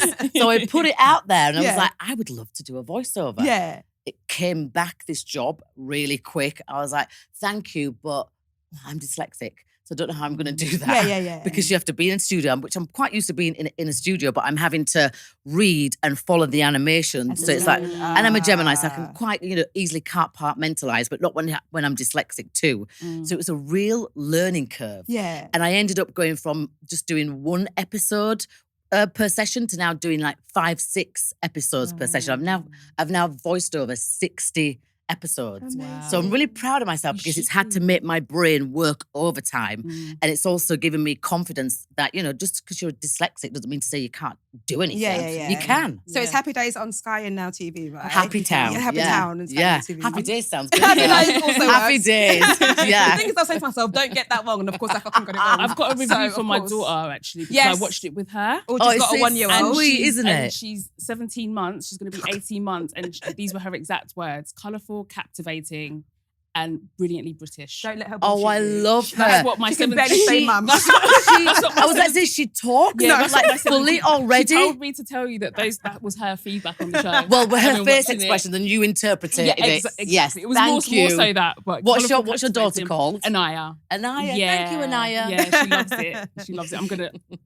You have to clip that. Clip that. Yeah, clip that. Yeah. You know what? It's so insane to us that like it's just how long you've been around to affect us. Tell me about it. My mid-30s. 27-year-old daughter said to me the other day, well, I guess, you know, you are cool because you're vintage now. So I can go in your wardrobe and she can get good outfits. Yeah. Not a chance. No, but it has. Thank you very much. You're not even going anywhere near my wardrobe. But even with the wardrobe, did you just like leopard print? Always. Yeah. So truth be told Always. we both truly deeply considered wearing leopard print today. I did bring it I think everybody has a bit of leopard print in their so wardrobe. I love it. I've always loved it. I'm obsessed. But then Audrey does great accents and said she didn't want to. You might come in here and be like, "What the fuck have you got that?" No, I want to hear the northern accent. Go on. I was like, oh, do you know what? Maybe she's over this. I just don't want anything Do to the ruin accent. this moment. So I was like, she might be like, oh no. What the fuck are you two doing? Leopard print, I'm so over that. But you know what it is? So I didn't want to take any risk when I'm meeting with an I icon. don't claim it as my own. No, you should. You should. You know, my dad was a massive Coronation Street fan. I know down in London, you're all about EastEnders. Yeah. My dad was all about Coronation Street. So I remember when Coronation Street was on, you couldn't talk. You couldn't even bite your crisp. You couldn't do nothing. My dad was glued to it. And I remember watching many, many episodes with him. And I think it was Bette Lynch was always behind the bar. And she always used to wear a leopard print top. And back then, I mean, it was a little bit saucy. Yeah. But that was the first time I properly saw leopard print in my front room week after week after week. And I remember saying to my mum and dad, I can't wait till I'm older and wear leopard print. And they were like, not a chance, not right now, because you're like 12. Wait, and I'm like, but I'm is telling something you, that's saucy, I am going to wear that. And then I did, and I haven't stopped. I've even just decorated my front room in 2 tones of leopard print. Oh, you're really about that life. Oh, it looks really good. I just thought it was a random thing. No. Oh, you're about that life. I love my that. God, yeah. Wait, let me show you this, because my partner goes to me, because he's very sweet and very caring and very kind. He goes, so about the leopard print front room, it's a front room where we relax. Do you not think it's going to look a bit chaotic? And I went, no, it's not. It feels just like home, actually. Just so you know. Let me see if I can find a picture. Okay, You might and want once to you pause. find that picture, you have to tell us how you found a man that's so loving and so kind and sweet. I have and no idea. Lets you put leopard print in your house. Well, the thing is, when you see it in person, it looks amazing. It looks like cozy and a bit like sexy and different. That's just how I feel about leopard print. So even if he said he didn't like it, he'd have no choice. You do it anyway, so it's fair. I do wonder why leopard print is seen as a sexy thing. Yeah, because it and always red has been lipstick. quite like a little saucy. Oh. Red red lipstick. Well, as that's well. why my mum and dad were Yeah. like, not a chance. Right, so that's a I've really bad always loved picture. leopard print as well. And it's definitely a Mel B thing. I was just like, okay, cool. Well, yeah, I mean, we're gonna do I'll that. claim it. If you're saying that, I'm I fine think with that. I will, because who was it? Pat Lynch? No. Bet Lynch. Bet Lynch. Bet Lynch, yeah. I On don't know that lady. Coronation Street. I do not know that lady, but I do know Mel B. Wait, can we pause? Because I have Yeah, to find sure. one. Yeah, I'm gonna find a absolutely. good one for you. Because there's one just with me with no makeup, taking a picture of my spot, and there's black paper in the background. I've got so many of those So pictures. let me find. Oh no! Have you just where moved the in bloody recently? hell? Yeah. Yes. So you back in the UK kind of permanently now? I am. Right, you know what? I'm just going to have to show you the one with the spot, but this is just to We prove don't judge. Yeah. that I have my leopard print. Here. So it's leopard print on one side and then a black leopard print on the other side. cozy. I love that your bonnet's leopard print as well. Oh my God! Your bonnet is leopard print as I'll well. just give you a quick... So yeah, it's not... Mel As you can see, I really am into it. It's not just Mel a gimmick. just showed us a picture of her wall in her house. With showing no leopard makeup print. on spot. And her bonnet was also leopard print as well. So she's about this leopard print life. I will tell you that Oh for my nothing. God. You're not new to this, you're true to this. Yeah, no, you Very really are much about so. this When you leopard guys print were life. deciding your identities, was that a conscious thing to be like, I'm going to be No. this? No. Oh, okay. All 5 of us were completely different individuals. Yeah. Posh came to us in a little black dress. I was- and, okay. You know, Posh. Yeah. Emma came with bunches. And we all kind of knew each other from the circuit of auditions. Well, me, Mel C and Victoria did. And we all just showed up how we showed up. And it was actually a lazy journalist. I think it was something, Smash Hits magazine. Oh, I used to love We were all Smash Hits. talking and all talking all over each other. And he completely forgot our names. So he's like, there's a 2 Mels, there's a Jerry. He just said, well, she looks kind of sporty because Mel C's always in tracksuits. Yeah. You look baby, you look posh, you look scary, because I think I've probably gone, right, now interview it. I'm taking your questions away. You know, so he just nicknamed us. And we all sat down, we're like, well, that's rude. You didn't even remember our names. We're like, actually, those nicknames are quite cool. That's And so we just cool. embraced it. It was like, well, it's easier than somebody going, Mel B, Mel C, Yeah, which yeah. one's that? And Emma. So it gave us like a little bit of props. It was like, I wish we would have come up with that. Oh my God. Yeah. Does journalists know that it was them that did it? Yeah. Ah, that's Yeah, so but cool. my claims now to they fame do. forever. I will talk about it forever. Every It single was time. Smash Hits. I think it was a I would Smash have said Hits I found magazine. you. Yeah, exactly. I found discovered the Spice these girls. Girls. But then I did, like, years after, people have come up to me and gone, well, you're not really scary. Or they only said that because of the colour of your skin Yeah. and you only wear a leopard print. I went, well, no, because if you meet the 5 of us, I'm the one that's going to be protective over the girls. And if you say something horrible or a rude question to my girls, or you can't remember your question, I will point it out. So that can be quite intimidating. scary. Yeah, But yeah. I do understand why people have taken it like that. But number 1, I am going to stick up for my friends and I am going to stick up for myself. And number 2, I think there's a bit of scary in everyone and nobody's going to take my leopard print off me. Yeah, nice. So Yeah. judge if you want. And I am think who that is the am. thing. Yeah, I think in this day and age, if someone called a black woman scary, it's like, oh, you mean we're this, you mean we're Yeah. that. Yeah, I think Yeah. nowadays, Yeah. but this is like in the 90s. is Not that yeah. I'm justifying it, but Yeah, I would yeah, change but my you would have name. thought that as well, But yeah. I would not change my name for the world. And I would not want to put leopard print in my house, on my bonnet, on my wallpaper, in my wardrobe. Yeah, everywhere. And I Like, think as yeah. a kid, I never saw Exactly. it as, oh, it's because she's black that they call it No, I scary. not at can all. understand why people do, because I've been asked that question so much recently. Yeah, yeah, I'm like, yeah. what is this deal? And then I got it broken down. I was like, yeah, that could look and sound offensive. Yeah, but yeah. number one, if I'd have taken it that way, then it would have been changed. But I Yeah. didn't take it that way. If anybody has a problem with that, that's their problem, not my problem. Yeah. Because I embrace it. I think I saw it as you were the kind of like, So just the like what Larry we're one. saying, Yeah. And I think even growing up, we labelled ourselves as that. Because like everybody in the group wanted to be like, I'm this person. And it was always the loudest one in the room, whether you're black or white. Yeah. I'll be scary. Yeah. And there was just something about owning that and being that person who was also allowed to be it. Because I think most of the girls weren't allowed to be loud. Right. Well, And then I if had you no owned it, choice. it's just like, oh, I'm going to be loud and this is what it is. Have you always been like that your whole life? Even at school, I would get told off just because my laugh was the loudest, but I wasn't actually the one instigating the chaos, but I'd always get blamed for it. I'm like, whatever. I didn't even finish school anyway. Did you know? No, which is really bad. But I did go back to university last year. I went back to university. I did a course called Trauma Informed Care. Oh, wow. Back at Leeds Beckett, because they wanted to give me an honorary doctorate. I can't even say that word. Yeah. But you have it. And I was like, well, I'm not going to accept that unless I take myself back to college and study, because I want to feel like I'm actually understanding the process and I want to be assessed and I want to give myself a challenge. And hopefully I'll pass, which I did.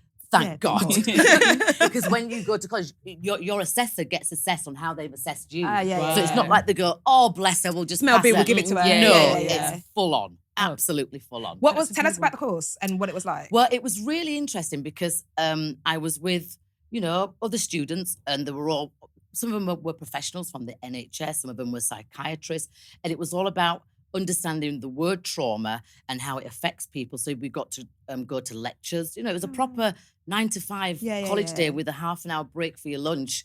With me, Billy No Mates, and I said, "Can I join your table, please?" Were people receptive to you? inside of your arsehole. Sorry, I think. No, do you help?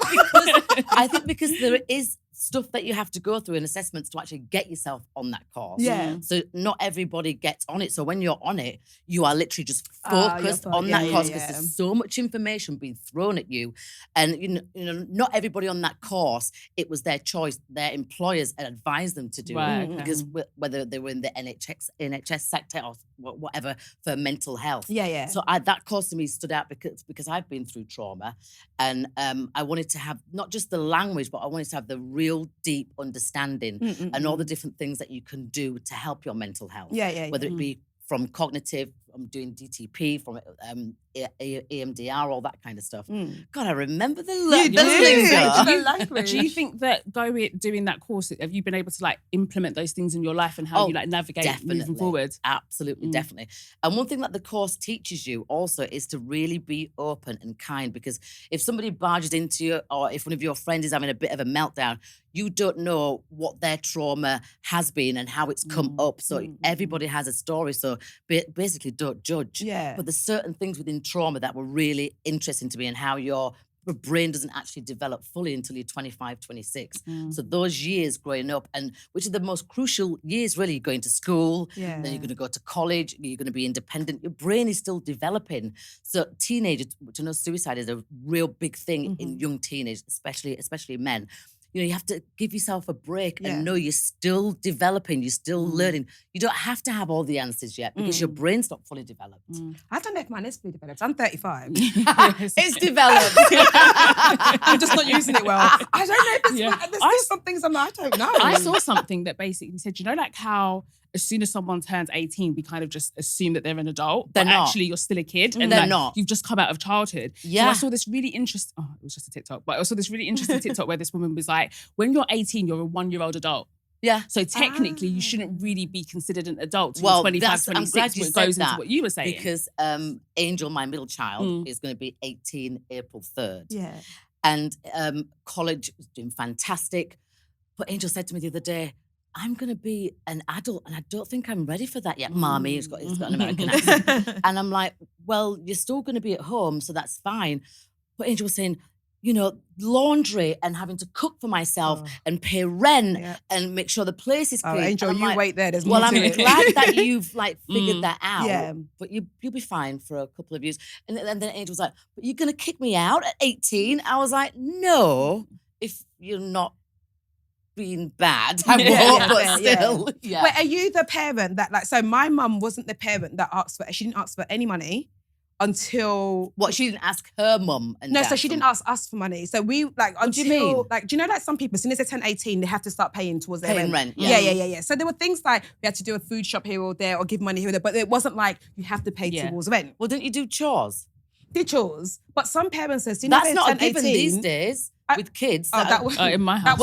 In my house, that was standard. Non-negotiable. I wouldn't even get paid for chores. My mum just cooked. No, I didn't get paid. I didn't get paid for chores. The week that I had to do the toilet, I can remember scrubbing my mum and dad's toilet, well, our toilet, one toilet. And I remember going, I'm going to be professional, and I'm going to have enough money that I'm not ever going to clean my own toilet. And I remember saying that to my mum, and she went, we'll see. And I'm like, now look. When you were growing up, did you always want to be in the limelight, a star? Well, back in those days, it wasn't really about being famous or anything like that. I wanted to be in the entertainment world, whether that was dancing, acting, singing. My mum sent me to a little school down the street for 10p a class, probably because I was hyperactive. I said 10p? 10p, money? 10 pence. Oh, wow. It was like the local youth, the local youth Think about club. how cheap it was. I know, it was. It's a long time ago. So I got introduced through dance and music and singing just by being there. Yeah. And I know for my mum, it was like, oh my God, she's got too much energy. Let me just go and drop her off there for a couple of hours. So that gave me the bug, and I really wanted to be part of that world. Yeah. But you've done so much. It's that as well. You've written 2 books. Like your last one, Brutally Honest, which is, I don't know how... Brutally honest. Yes. But that's the thing. You've always been... You're not someone that I have, but, you know... I think over the years I've become more tactful rather than going, no, I don't like that. Okay. Putting whatever out. Now I've become a little bit more Is that tactful. an age thing, or is it experience has taught you to be like, learn how you say things? We were saying earlier how we were talking about, I was saying, I'm not a tone person. Do you know some people it's not what you say, it's how you say it. Yeah. I'm more, it's what you say. I don't care what tone you use. Yeah. Are you a tone person? Well, my kids say that I'm an everything person. Okay. Depending on the day.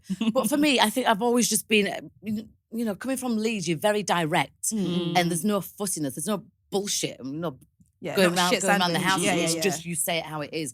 But as I've got older, you have to be a bit more considerate with other people's feelings, which was a big learning curve for me. How did you learn that? Because just by people going, oh God, what do you mean? Well, that was rude. I'm like, really? I thought I was just being honest. Well, there's a way I should be saying it. Okay, trial and error. What process did you enjoy more, narrating or writing the books? Writing the book was traumatic because I'm reliving a lot of stuff. So much so it was me who asked Louise to come over to America and help me piece back my life together. But then when she actually arrived, I was like, I don't want to talk about that because I had so many walls and PTSD. It was about to be published, which, by the way, nobody wanted to publish it. It was thankfully because it was a topic that back in 2016 nobody was talking about. Like, you're a Spice Girl power, and you're talking about that. I'm like, well, this is what happened to me, and I'm sure it's happened to other people. Yeah. And I did actually want to pull the book because I was like, I don't know if I can put that out there like this. And it was my daughter, because my daughter and my mum did their chapter in my book with their words, and they actually narrated that too. And my daughter said, well, if you don't put it out, if you're not talking about this kind of stuff, who will be? And think of how many people you could be saving. And I was like, well, I don't even know if nobody's talking about it, apart from Tina Turner, you know, with her story. And she's American. So I took a massive leap of faith, and I literally thought I was going to wake up the next day after it was published and my career would be gone because, you know, nobody was talking about that. But I was like, well, at least I'm going out with a bang. At least I'm being honest. And then the book flew off the shelves. And then the more research that I then started to dive into and do, you know, it's an epidemic. And then Women's Aid came to me and asked me to be patron. I'm like, this is serious. There's 3 women a week, now 4 women a week that get killed by their current partner or former partner each week. And it's not getting any better. I mean, there's certain laws that are coming in, and now you see in your like on your TV screens with like Dirty John. I think EastEnders, I did some analysing for them, and they bank on victim silence. Well, I stayed for 10 years. And during those 10 years, 7 years of that was me doing America's Got Talent. So I was exhausted, and I was having to lie to everybody. You know, I'm on the desk with Simon Cowell and Heidi going, I'm really happy, I'm married. And I was dying inside, knowing that when I left that desk and that drive home, nobody knew what I was going through. So now when I'm going to go back next month, you know, it's like a different person. I'm not hiding anything.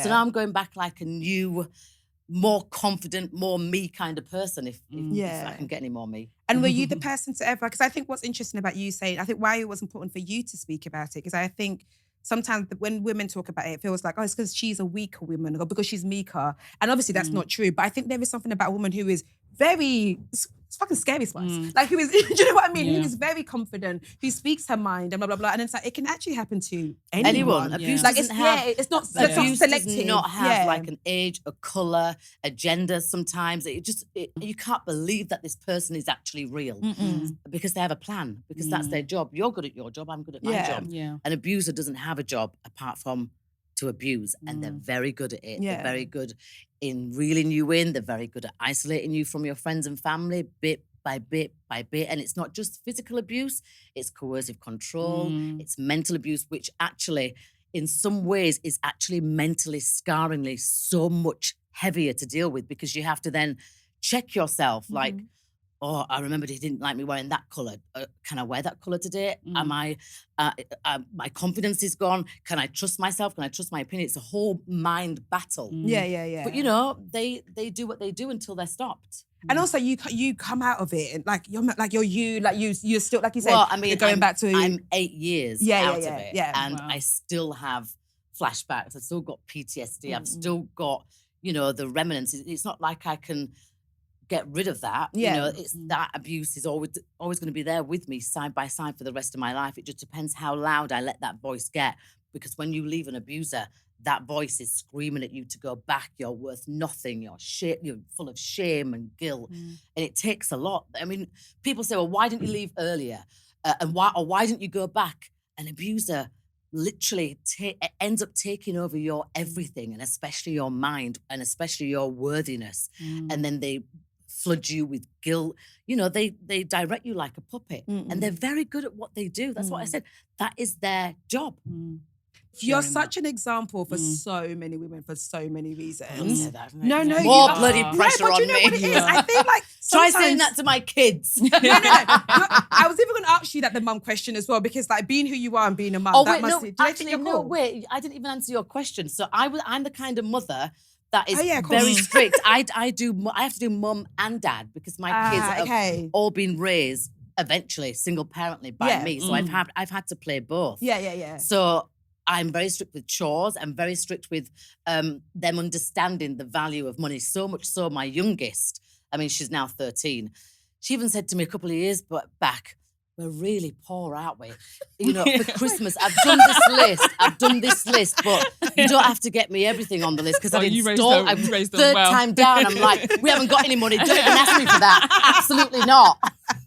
Wait, were you actually poor, or you just made them No, believe back then I wasn't. I just wanted yeah. them to know the value of money. I'm never going to be one of those parents that just goes, right, here's everything, and off you go. Yeah. No. And also, as someone like brought up with like a single mum as well, I've always wanted to speak to a single mum on their version, especially when you are like someone who is famous, having to do this thing quite openly as well. How did you manage like your fame, who you are, everything you're doing, the books of this, and then like raising your children as well? Well, I was raised in, you know, a council estate. Yeah. My dad is from Nevis, Caribbean, who's very strict. And my mum, white, blonde hair, blue eyes, fell in love with my dad when they were 18, 19, had me. My mum's one of 7, so she grew up very strict also. Yeah. So, I mean, my mum was a lot softer than my dad. Yeah. My dad, for a start, you never lie to him. You do the dishes in a certain order, and knife and forks are last. If you get that wrong in the order of pans, plates. Really? Oh my God, my dad was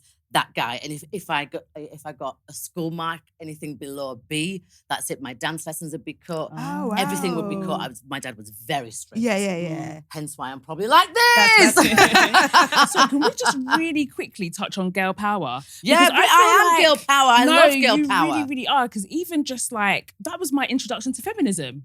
Oh, girl power, but I didn't know it was feminism. Feminism it at the depends time. How you take it. It wasn't like, you know, we're all burning our bras. No, not at all. It was like relatable feminism for the time. It was more like us 5. You know, we look completely different, yet we all love each other. We all have the same drive. We don't have to look alike. Yeah, we can support each other and praise each other like a girl gang. That's what we wanted to create and show girls that you don't have to be bitchy towards each other. You're not in competition. You guys always look like you were genuinely having time of your life. Having the time of our life. Still. Was it exactly like that? You know, like in the Wannabe video where you guys are just going around just basically... That's the film. It's on the film. Yeah. That just causing chaos wherever you went. Was that real life? Imagine 5 girls. You're constantly on a holiday going, what else can we get away with? Let's write some music in between. Yeah. We want to sing about our mums. We want to sing about this. We want to sing about that. We couldn't believe it. Mama went double platinum in my household. Honestly. There wasn't a Mother's Day, a birthday, a Christmas, an Easter that me and my siblings and my cousins really didn't start performing. So we got in the studio that day and we said to each other, right, we've got the chorus down. We want it to be really simple. And then we each went to each side of the room, was one in the middle, obviously. And we said, write whatever you want to write to your mum. So if you listen to the lyrics of what Emma says, what Mel C says, what I says, it's to their mum. And sorry, to become one is about safe sex. Yeah. Okay. But it was done so like... It's not like done like what it's done like now. Yeah, you know that was very coded, but in a really clever way. It was very coded. But we wouldn't want to be like that. No, because I didn't knew know that. Our mums were quite strict and our families were. And our kids, we wanted to appeal to kids because we were fun and we were still kids ourselves. Because 10-year-old me was like, put it on, because tonight. If you listen to the lyrics and you go, oh yeah. Now I'm like, oh. But then I had no idea. I didn't know it. I had no idea. Subtle lyrics that are not in your face, but you can also go, right, there's a bit of a message in there and it's not that in my face. Yeah. And I think that's what the Spice Girls are really good for. I think now you can look back and be like, and also because everybody could be someone in there. Like, I want to be this person, I'm going to be that person. And I think they, like, whatever marketing team came up with that, it was us. We didn't do it. Like I said, we came to each other as we were. It's funny because I just went to Korea with Emma before Christmas. You guys still travel together? Oh we were doing this K-pop thing. Yeah. And me and her were together. And I showed up in reception, Leopard Print this, Leopard Print that. She showed up in reception, pink this, pink that. She went, do we look ridiculous? And I said, but I've chosen my wardrobe. She went, I've chosen mine. And we were like, we are stuck in our 90s and we haven't changed. I mean, Jerry's changed a bit with her all white. I'm hoping she's got some Union Jack under there. If you look at us, we are still, I mean, I'm going to be 50 this year. And I am still wearing my thigh highs and my Leopard Print. And so you bloody should. Amazing with it as well. So you bloody should. Oh my God, of course you are. Because if I'm 35, like I'm just realizing doing the math. You guys, like my mind, you're still there. Do you ever get tired of talking about it? I'm still there. Are you ever like, I don't want to talk about this ever again? Are you joking? This has provided me with great security, a great lifestyle. I will never, my dad said one thing, never forget where you come from and never lie. Yeah. Because I feel like most people are like, I don't want to talk about that anymore. I've moved on. I'm this person now. And I'm like, don't forget what made you famous and appreciate and respect. It's like me going, right now I want to be an opera singer or now I'm going to go play tennis. No, I'm not. Yeah. I am a Spice Girl. I love to sing. I love to dance. I love to act. That is just me. So the other thing you love is like competition shows. Yeah, you love a survival show. Yeah, because when I came out of that abuse, I thought, am I ever going to cope with somebody interacting me and yelling at me? Am I ever going to cope with being told what to do? So I put myself in safe situations where I decided to go on that show and I decided to put myself in a situation like that just to see how I could. I mean, the first scene on one of the shows, I got hooded and I got yelled at, and that was something that very, very triggering. But then I also wanted to turn it around because, before those shows, you get a psychoanalyst thing. And one of them was like, I don't think you're mentally ready because you've been through all this abuse. I was like, fuck you. This is my choice. I'll decide if I'm ready or not. And if I'm not ready, I'll take myself out of that show because I can just tap out. But don't put a sticker on me just yet, just because I've been through abuse. You've probably been through abuse and you're not even owning it. Don't put it on me. And so I stayed in the show a couple of weeks and I was like, right, I've proved enough to myself that I know I've come so far in my healing journey. Yeah. And now I need to tap out and take a break. Yeah. I think the worst thing for that for me is, because we were talking about it earlier, so like, if I ever went on that show, I would come across as so badly because I'll just be such a moody cunt because you wouldn't be, you'd be it's surprised. cold. Really? Yeah. But then again, it's your mind. You know, you say that if you put Yeah. your mind to it, like if somebody's chasing you or wanting to get you, you'd be surprised how fast you frigging run. Yeah. You know what I mean? If you I really run want to for my do life. something. Yeah. And as well, there's that pride of I'm gonna jump off there and I'm gonna do I'm gonna push myself. I'm gonna jump out of a helicopter backwards. If you told me that was gonna happen, I would have gone, not a chance. Never me. Not a chance. But that's not a chance that I could ever do that. Challenging yourself, and then you walk away going, I fucking smashed it. I think I could do it. You could do that, I think I could You're do it. more that 'cause way I'm quite inclined than me. adventurous. And also, I feel like them shows come with a big bag. Yeah, they have to, but they always big actually, what? they actually Bag like money. That must be stupid. But Yeah. they have people that's that why we I'll do actually it. know. As well, That's you the could thing. you could possibly injure yourself. The risk is high. What's the insurance on there as well if I fuck up my leg and now Well, I on can't?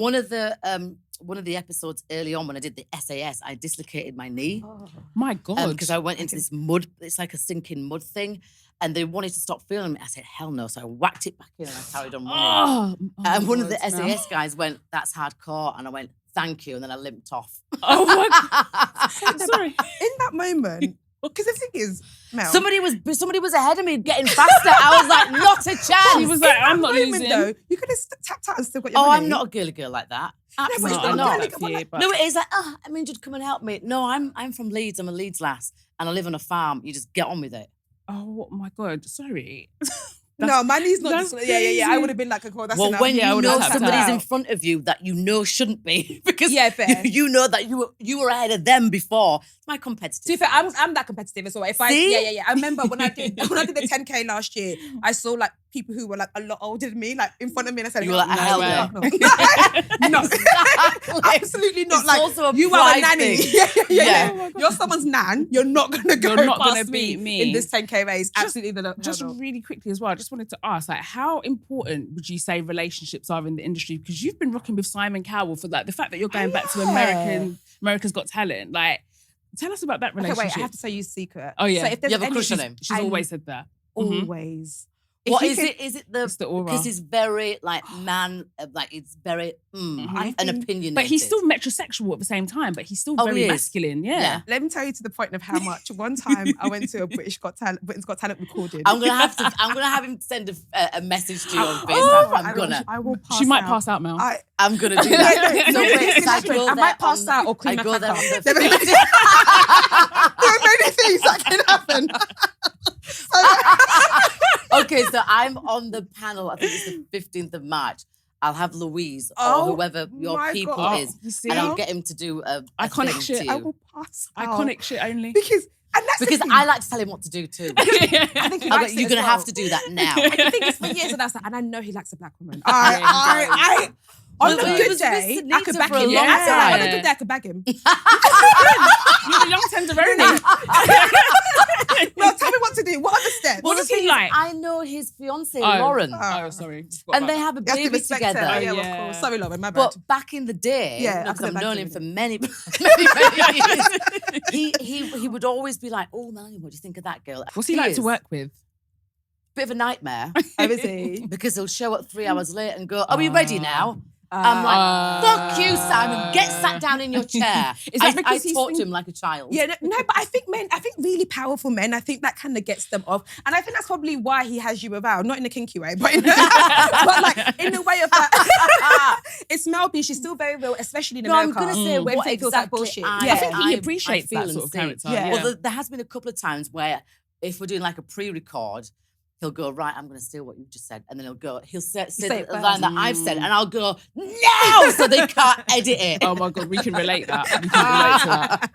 But he is fun to work with, and at the end of the day, his brain is genius. If you think about the stuff that he's done, For the shows that he's created, and he keeps on creating. Yeah, you know, yeah. the boy bands, everything. He's very good at what he does, and I have a lot of respect for that. Probably that's what you find sexy. I think that's what it is. I think like he's consistent, he's really creative. I think like even in his little booted heels, I'm just like, oh, Yeah, he the will bootcut not jeans change. He won't that change. style. And he's been in his uniform for a very long time. I think I like how very honest he was. And also, he's that Well, he's person. lazy. He wears the same things, so he doesn't have to think about it. But also, it's the honesty that good or bad, he'll tell you. Like, if you're good, it's not he doesn't withdraw goodness from you. Yeah. I think because I've known him since I was like 18, 19. It's a bit creepy to like to look see at him him how like I see that. it. I'm so It's like not an to uncle or a objectify. dad.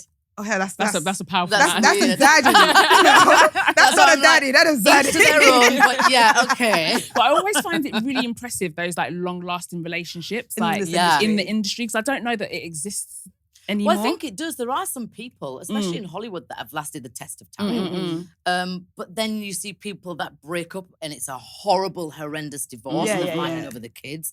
You know, I was with somebody for 10 years in Hollywood that is considered really long. A long time. Behind the scenes, it was full of abuse and I was severely unhappy and mentally unwell due to it all and raising kids and being their main provider. And being on telly. And then having to do that like smiley face. But my work, that is my happy place. Yeah. Put me on stage, put me in front of cameras and microphones. I'm like, I'm good.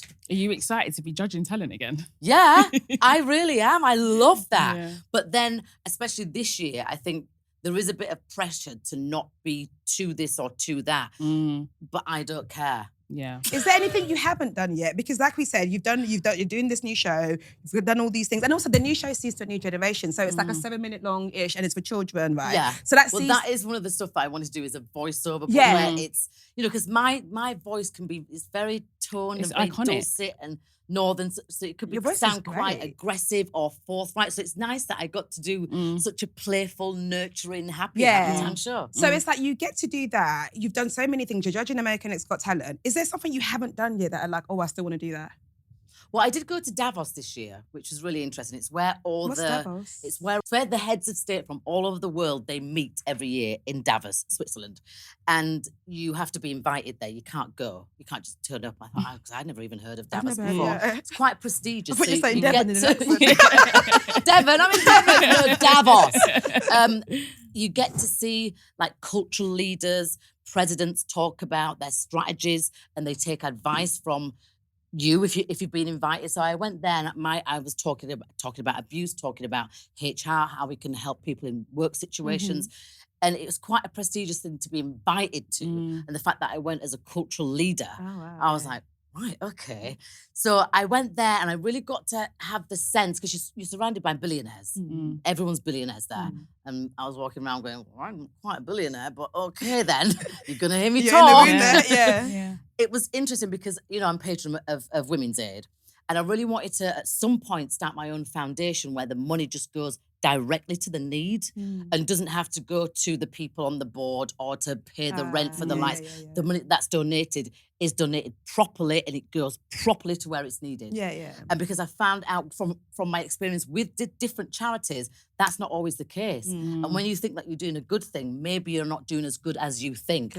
So I want my foundation, I'm saying that now, I am going to set it up. I've been determined. Also remember, everything you say comes to fruition. So if you want I know. Say it, that's what you want. But because there's people out there that own huge companies that have to donate for tax reasons. So I'm like, donate it to this epidemic to help women. Because if I've just come out of abuse, right, for example, if I'm an alcoholic or a drug addict, I can go to AA, NA, my parents and family can get support from Analon. If I've just come out of abuse, where can I go to? There's no set therapy or there's no safe, anonymous place or space that I can go and be with people that have experienced it too. And I think that's such a shame, especially because abuse predominantly happens to women. Obviously, it happens to men too and same-sex relationships. Predominantly it happens to women. So predominantly, it's our problem. And women make the world go round. So we need to stick together and stop it. And we need to teach our kids what a healthy relationship looks like from school, educate them at school.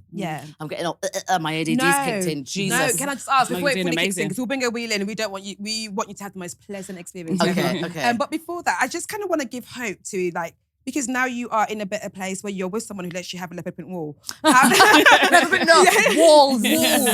Walls. So hopefully Louise has a better picture of it. So you can see it in its shining glory. So where is the hope to be you can go from this not a nice relationship to something that feels good, that you are loved and you are happy to be in and you are feel safe to love again? I mean, if you was to say to me, are you looking for a relationship? No, I was never looking for a relationship. When I came out of that abuse, that was the last thing on my mind. I just wanted to make sure my kids were safe, get my mental state right. You know, I lived with my mum for a year and a half because I couldn't afford anywhere. I had to build up my confidence, build up my bank. And now I've managed to buy a place. But for me, I was very fortunate because my family friend who knew my dad before he passed, who was actually my cousin's best friend, was just always there. And he's a hairdresser. So when he was coming over and like nurturing my curls back, because, you know, after I came out of that abuse, I chopped my hair off. It was pink, it was spiky, it was red, it was all different colours. He was like, let's get your hair back. So he was nurturing my hair back, unbeknownst to me, and nurturing me to have trust again in somebody else. Because when you've trusted somebody else and married them, and, you know, you fall in love with them, and then this turn out to be this, you don't trust your own opinion. That takes a long, long, long time. Yeah. So this person was always around. So it wasn't like I met somebody new. And then when he was like, I was like, stop it. Are you joking? Wait, how did Not you do a it? chance. How did you shoot No your shot? way. Well, because I was living in LA for a few years after I left the abuse, and my cousin, who's quite a big actor, he would always come over and stay with me. And he would always, sometimes he'd bring Rory. And I'd be like, Rory doesn't even speak. Why are you bringing Rory? This is very quiet, but very, very just like that. And I'm like, hey! And I think the second time we came over to stay, just at my house, many rooms, he left me some orchids and just did this whole, I'm not going to tell you exactly. Okay. But I was like, are you joking? I'm like 20-something years older than you. Stop it. Yeah. And I was pushing me away. I've had my kids. I've been married. It's never going to happen. It's never going to happen. We can have a bit of fun because I feel safe with you. I know you're not going to do anything abusive to me because it's part of the family sect. His mum knows my mum is very, very, involved with his family. He's a good guy. And I was like, this would be nice. But, he'd come near me and I would still flinch because I wasn't used to that touch being so kind and gentle. And then I'm thinking, he's going to just ravish me. And he was just he understood what I'd been through, obviously being around me when I'm writing the book and seeing how intense it was. He didn't know anything about abuse. He would never raise his hand or shout at a woman. And even if he wanted to shout at a woman, he'd go, can I just please say something? She's just one of those good northern guys, which I didn't even think existed. And even if they did, I'd go, there's something wrong with you. No, there's got to be something in there. And he's, just slowly fell head over heels in love. But then every now and again, I'd go, you know what? I can't be responsible for anybody else's feelings. I've got this going on. I've got my kids. And I pushed him away. But you self-sabotaged a little bit. Oh, constantly. Constantly. Even just this weekend, I was like, are you sure we're doing the wedding list? I said, I don't think you should be doing this. I really don't. And he's like, Melanie, I told you I'm not going anywhere. I think sometimes when you're used to things like ending, you're like, oh, well, let me end it then. Let me get the power to sort it so no one can. But no one's done it to me. I know how hard work it is for him to see me go through some struggles sometimes where I do get PTSD, I do get disoriented, I do go, why did that happen? And how could I have let it happen? And my kids, and I get really still very guilty and emotional and ashamed. And he's just right there, just reminding me, it wasn't your fault. You did the best you could. You're saving lives. You saved yourself. Look how far you've come in the last 2 years, 3 years. Yeah. So it's just that backbone, which I never thought I would have needed. I never thought that I wanted, because I'm used to taking care of myself. Yeah. I left home at a young age, and I've always been, it's not like I look like anybody else or I was acting like anybody else. I've always been very individual. So people have always judged or commented. So I've had to get a tough skin from a very early age. Yeah. So I'm like, I don't need anybody to love me. I love myself eventually. But he was I was very fortunate that person was right there in plain sight. And even when he was like, honey, isn't it obvious? I've been sending you poems and stuff. I just thought you'd been really nice. Because that was the last thing on my mind. Yeah. Sorry, I love that for you. I keep finding myself staring at you because I can't. This is just crazy to us still. So if I look like a fucking weirdo and I'm like this, looking it's because I can't. I'm thinking, am I speaking gobbledygook? No, it's like completely enamoured. No, I'm just in awe, and my head is like, this is happening. Be a normal person. I feel like looking away a little bit, but I'm just like, this is actually happening, and it's insane to me. Well, thank you. You've invited me here. No, you're amazing. This is an honour. You don't understand. And also, I do think the how big you are. I don't think it's healthy for you to understand. I think if you let fame or other people's compliments or negativity affect you that much, especially if you don't know them and it's publicly, I don't think you're that much of an honest, decent, morally correct person because I'm not going to read something in the paper and go, oh God, I feel really good about myself now because then tomorrow something bad, I feel really depressed. I'm not going to let anybody else can't let those, dictate, especially if you don't know me and you're not in my world. Yeah, absolutely. And what I do, I love what I do. I don't even see it as a job. So I understand what that comes with.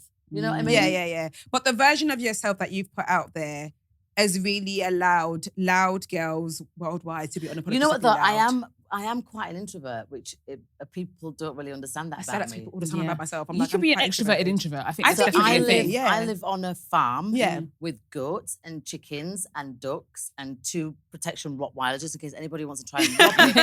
I say one word and they will savage you. And I sit in my field and I'm quiet. I purposely put my phone somewhere where I know I'm not going to be able to remember. Just so I switch off. Would you say, are you happy? I'm the happiest I've been in a very, very, very, very long time. Amazing. Because I was happy when I was 18, but I just didn't give a fuck. I'm happy, truly happy. Yeah. Oh, well, we're happy you're happy. We're happy you're here. We're happy you're here. We're happy town exists. Honestly. We're all very happy. The theme is happy. We like to play a little game with our guests. Yes, good. I love games. Where we bring the little wheel in. We have a song. No, we don't have a song. It's really hot in here, or is it hot? Just a hot it conversation? It's hot. It may be the conversation. I don't know. Can you see this? Can you see it to read it out to what we spin?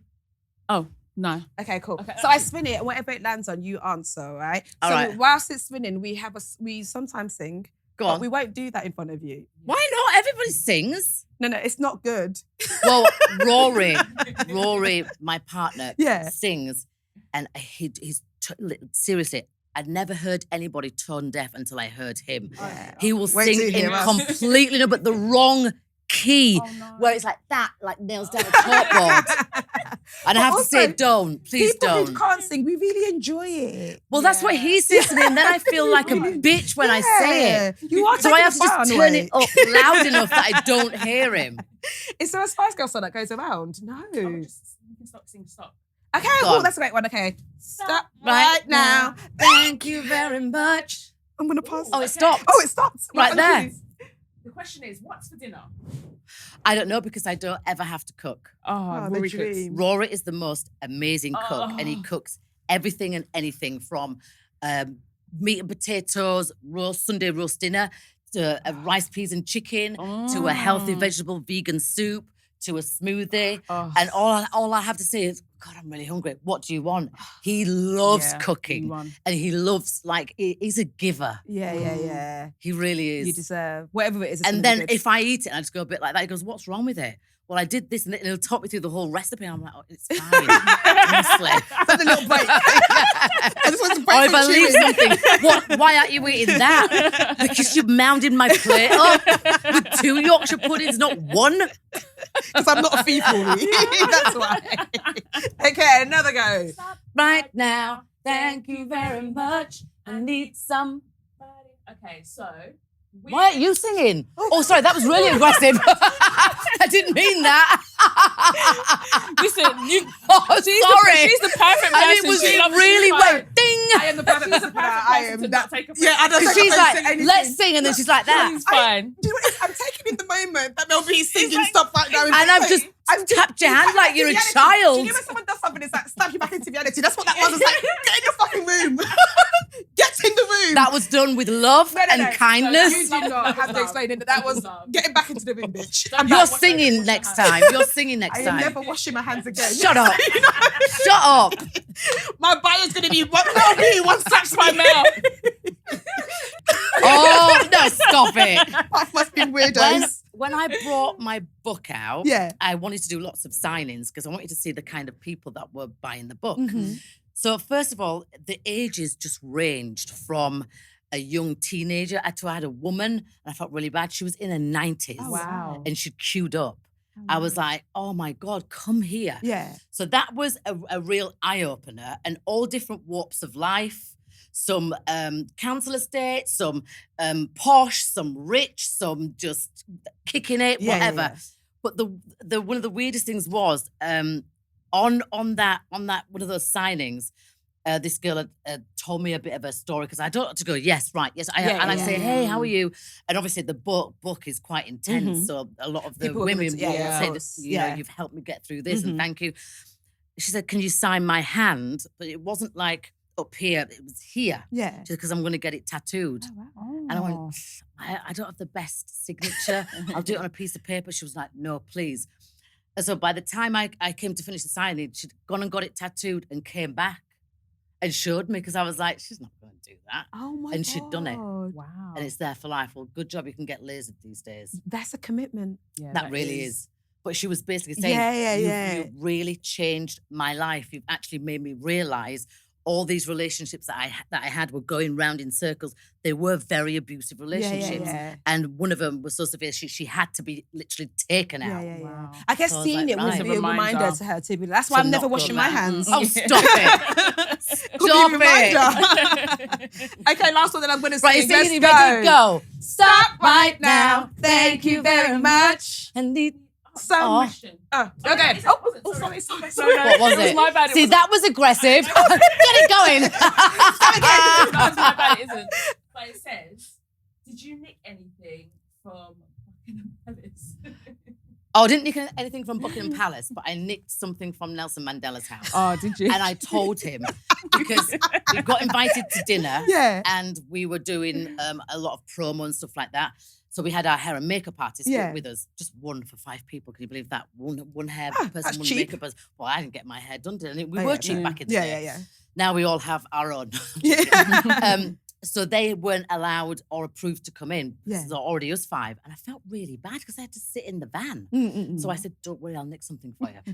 So I went into the toilet and he had a really posh toilet roll. And then he had those false plants with, the little white stones. And so I got a square toilet roll, put the thing in and did like a few bunches and I gave them to the driver and stuff like that. But I did say, Nelson, so our team can't come in because you said that they're not allowed. So I nicked something, but it's only toilet roll and the pebbles. And he went, How did you take that? I said, I know, I'm serious. He went, I said, no, I am serious, but it's only toilet roll and stones. Yeah. He took it well. He did take it well. And then he tried to fob me up with one of his cousins. My As cousin in- really likes you. And I was like, Oh. no, I can't have a boyfriend right now. I'm a Spice Girl. I'm a touring the But world. it was Nelson And he Mandela's was going, cousin. I don't care who it was. I'm not going to just put me with somebody. That is that's crazy. Yeah, fair. That's what happens when you work in an office and like a random black guy starts working there and she's like, oh, you and him see? That is not my type. Don't even know him. Exactly. It's not my type at all. Not my time. Okay, last time for the fun of it. Last You ready? time. Okay, let's go. Stop right now. Oh. Well, I thought you were going to come in and do the harmony then. Let me join in. Okay, one last time for the fun of it. Stop right now. Thank you very much. I need somebody. Wow. Ooh. What subject are you a nerd about? Am I a nerd about? Yeah. Oh, there's many subjects. What would you do Reiki. mastermind on? Reiki Ooh. and neuroscience. Oh. All about your vagus nerve and how you can be in your parasympathetic and stuff like that. Just about, that. Oh. That's a Because pretty which good is all to do with trauma-informed care Yeah, and of course. how your frontal lobes work and how your vagus nerve with your left ear, you can pinch it and it can relax. That's to do with digestion too, and a lot of NSDI that you can calm certain parts of your brain. Oh, wow. Stuff like that. I did a Reiki Because I'm once. mental!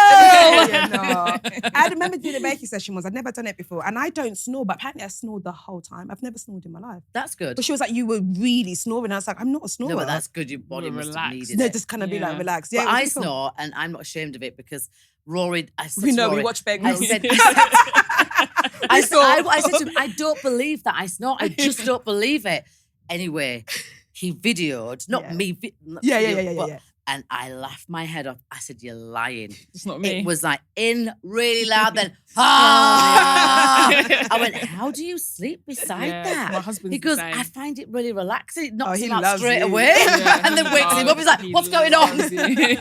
He loves you. Like, wow. Right, Mel, is there anything you want to announce? Tell anybody you're at? I mean, No. My thing is, I'm so happy to be promoting Happy Town because I never thought I'd do it. Yeah. I'm dyslexic. I've done my first voiceover and I smashed 60 episodes. And I'm glad that your daughter got to watch it. She loves it. So I just that's going love to be on that rotation in our house. Yeah, there's It's things that we something can pass on. nurturing. Very much Nurturing, so. where everyone thinks, oh, you're going to do something about sex or this or rock and roll. I'm like, no, I'm all about kids and getting back to your soul. Absolutely. No, that is And amazing. That's definitely what it was giving. We loved it at home. Good. We love you. Thank you. I was so worried. I was just like, we're going to be shit. Yeah. Worried about what? But You're just good people. It just made us feel nice and relaxed. We just thought, Well, you made me feel relaxed. Might fuck this up, so thank you. Like I said, we're all good at our jobs. And if you weren't good at your jobs, you wouldn't be here, would you? Yeah, you are That's very true. right. Yeah. Thank you for this honour. You've made my life. Honor, it's only me, all right? No, you don't get it. It's not only and you can't get it. It's okay. You shouldn't. It's get almost good that you don't. It's, it's very good that you don't. humble. Yeah. But as well, don't forget, I've come from a girl group. There's 5 of us. We all contribute. I mean, some of them have got big heads along the way. But I like to think I'm part of a gang. It's not just me. Yeah. It's the whole vibe and what we've done and what I'm carrying on to do based from that. Yeah. You know? But it's impacted us in ways that we my heart was going pitter-patter. Absolutely. So happy. I can't wait to see your reaction when I send you this Simon Cowell. I don't think you understand what it's going to do for me. Like, it's been years of fancying him. Like, oh my years God, I'm going to get him to say She's something actually saucy. been saying I'm friends with years. Lauren, so I'll she'll understand. And I won't put it out. Yeah, It'll be there's just for me. Nobody else beef. needs to see it. It's not for them. It's for my own. No, but he only. won't mind. I'll just tell him, and she's going to post it. So make sure it's good. Make it sexy. Yeah. So no, and he's my favourite judge ever on television ever. Like, there's some that I'm happy they don't judge anymore. There's a lot of people that have a little thing for him. It's a thing. It's a proper thing. I get it. A lot It's of not women. necessarily my thing, but I get it. It's him. I mean, I get it. It's definitely not mine. And Max Bannon from EastEnders. Do you understand that? No. Oh. What's your weird celebrity I don't crush? even know who that is because I'm Coronation Street. Oh, you know Max Bannon. He was brothers with Jack. What's his Ginger real name? one. Can't remember his real name. I think he boxes now. Had an affair with Stacey. Was Badley's dad. Oh my God, you have the tea. You have the. I'm like, what colour underwear does he wear? Does he snore in bed? It was the greatest storyline. He was a good character. Wait, who was your weird celebrity crush? I'm not telling you. Okay. Can I ask a Because question maybe that you that's might already tell us? happened. Oh. In the past. Okay, that was going to be my question. In your Spice Girl days, what member of a big boy band did you fancy? Can you tell us that? Yeah, who were you Well, close no, with at the I time? did. I had a relationship with Peter Andre. Did you? Yeah. Was that Was Well, this it public? was really, it was public and it was private until he wrote it in his frigging autobiography. I'm like, the girls were like, so that's where you were going. At the Smash Hits Because I Awards. kept it very, very secret. Why did you want people to know? Because I was all about me being in a girl band. I didn't want you anybody want to a know guy. my private life. Yeah. Okay, fair. And then it happened that everyone got to know my Got to private know, life. yeah. I didn't. Back then, it wasn't that important that people weren't so gossipy. You know what I mean? Yeah. But I wanted just to keep that to myself. Yeah, And I yeah. like having my own little private life and sneaking off, saying to the girls, "You don't know what I've done." You little said you were a sneak mysterious thing was girl. Definitely was. I love you for that. No, that was good. That was absolutely brilliant. Until he told everybody. Until he told everybody. But then I get why he told everybody. Yeah. That's his No, but this was only a few years ago. He Yeah, told I get it, everyone. though. He So had to all be the relevant. girls were Otherwise like, it was like a Did they all call you? You raggedy bitch. that makes sense. When we were in Italy and you said you had to go somewhere real quick and didn't come back till the next morning. I'm like, cat's out the bag. I kept it so quiet for so long. But that long? That's impressive. Yeah, you kept it that long. People think that because I'm loud, I'm a loudmouth. I will take a secret. If you tell me a secret, I will take it to the grave. Oh, Have wow. my own secret Yeah, too. you kept that under Did you wraps 'cause I had no tell idea. him that? Why did you tell people that? Did you ask him? Yeah. But he just said, well, it was part of my book, part of my life. I'm like, you've got me into the most amount of trouble. Oh, baby. Because I don't like to lie. But I didn't tell a lie. I said, I'm off somewhere. Yeah. You just didn't have to say where. But they just didn't know where. And also, it was nice to have your own. I think little secret affairs. Yeah. As long as it's like no one's hurting anybody, but a little secret, But he did say that I treated him, you know, like how a guy would treat a woman that they don't want to have strings attached. He was like, I was like, that was the understanding. There's no strings attached, and we're just gonna have fun with each other. But we don't have to tell anyone. And now take your top off. Show me those abs. Because I get it. There are some people that you are willing to have a secret relationship, but you are a little bit embarrassed by it. Like this is not one to show off about. But as well, he was like, you know, girls were screaming at him. I didn't want to be that deal with girl. Crazy fans and stuff. Plus, you know. Yeah, and also girls they would have not liked you because they loved him so much. Girl fans were weird back then. They got really weird. Okay. And plus I wanted to keep my options open. Yeah, that part. That's completely fair. You did the right thing. Absolutely fair. I think you did the right thing and you absolutely smashed it. I've really said too much now. That's your fault. No, I will stop. We can stop. We can stop. We can wrap this up. We can talk off air. We can continue the conversation off air. Thank you, Mel, so much. You have made this one of my golden life moments. Oh, that was really nice. Very much. Yeah. Yeah, exactly. Well done. High five from the distance. Thank you guys so much for listening to this week's episode of the Receipts podcast. We hope you loved it. I can't wait to hear this and see this. It's going to be so much fun. And I'll be in America when it comes on, so I'll be with Simon. Oh, perfect. Oh, you should have told. Oh, Mel, why are you saying it now? You look great. What are you talking about? Stop it. Hi, Simon.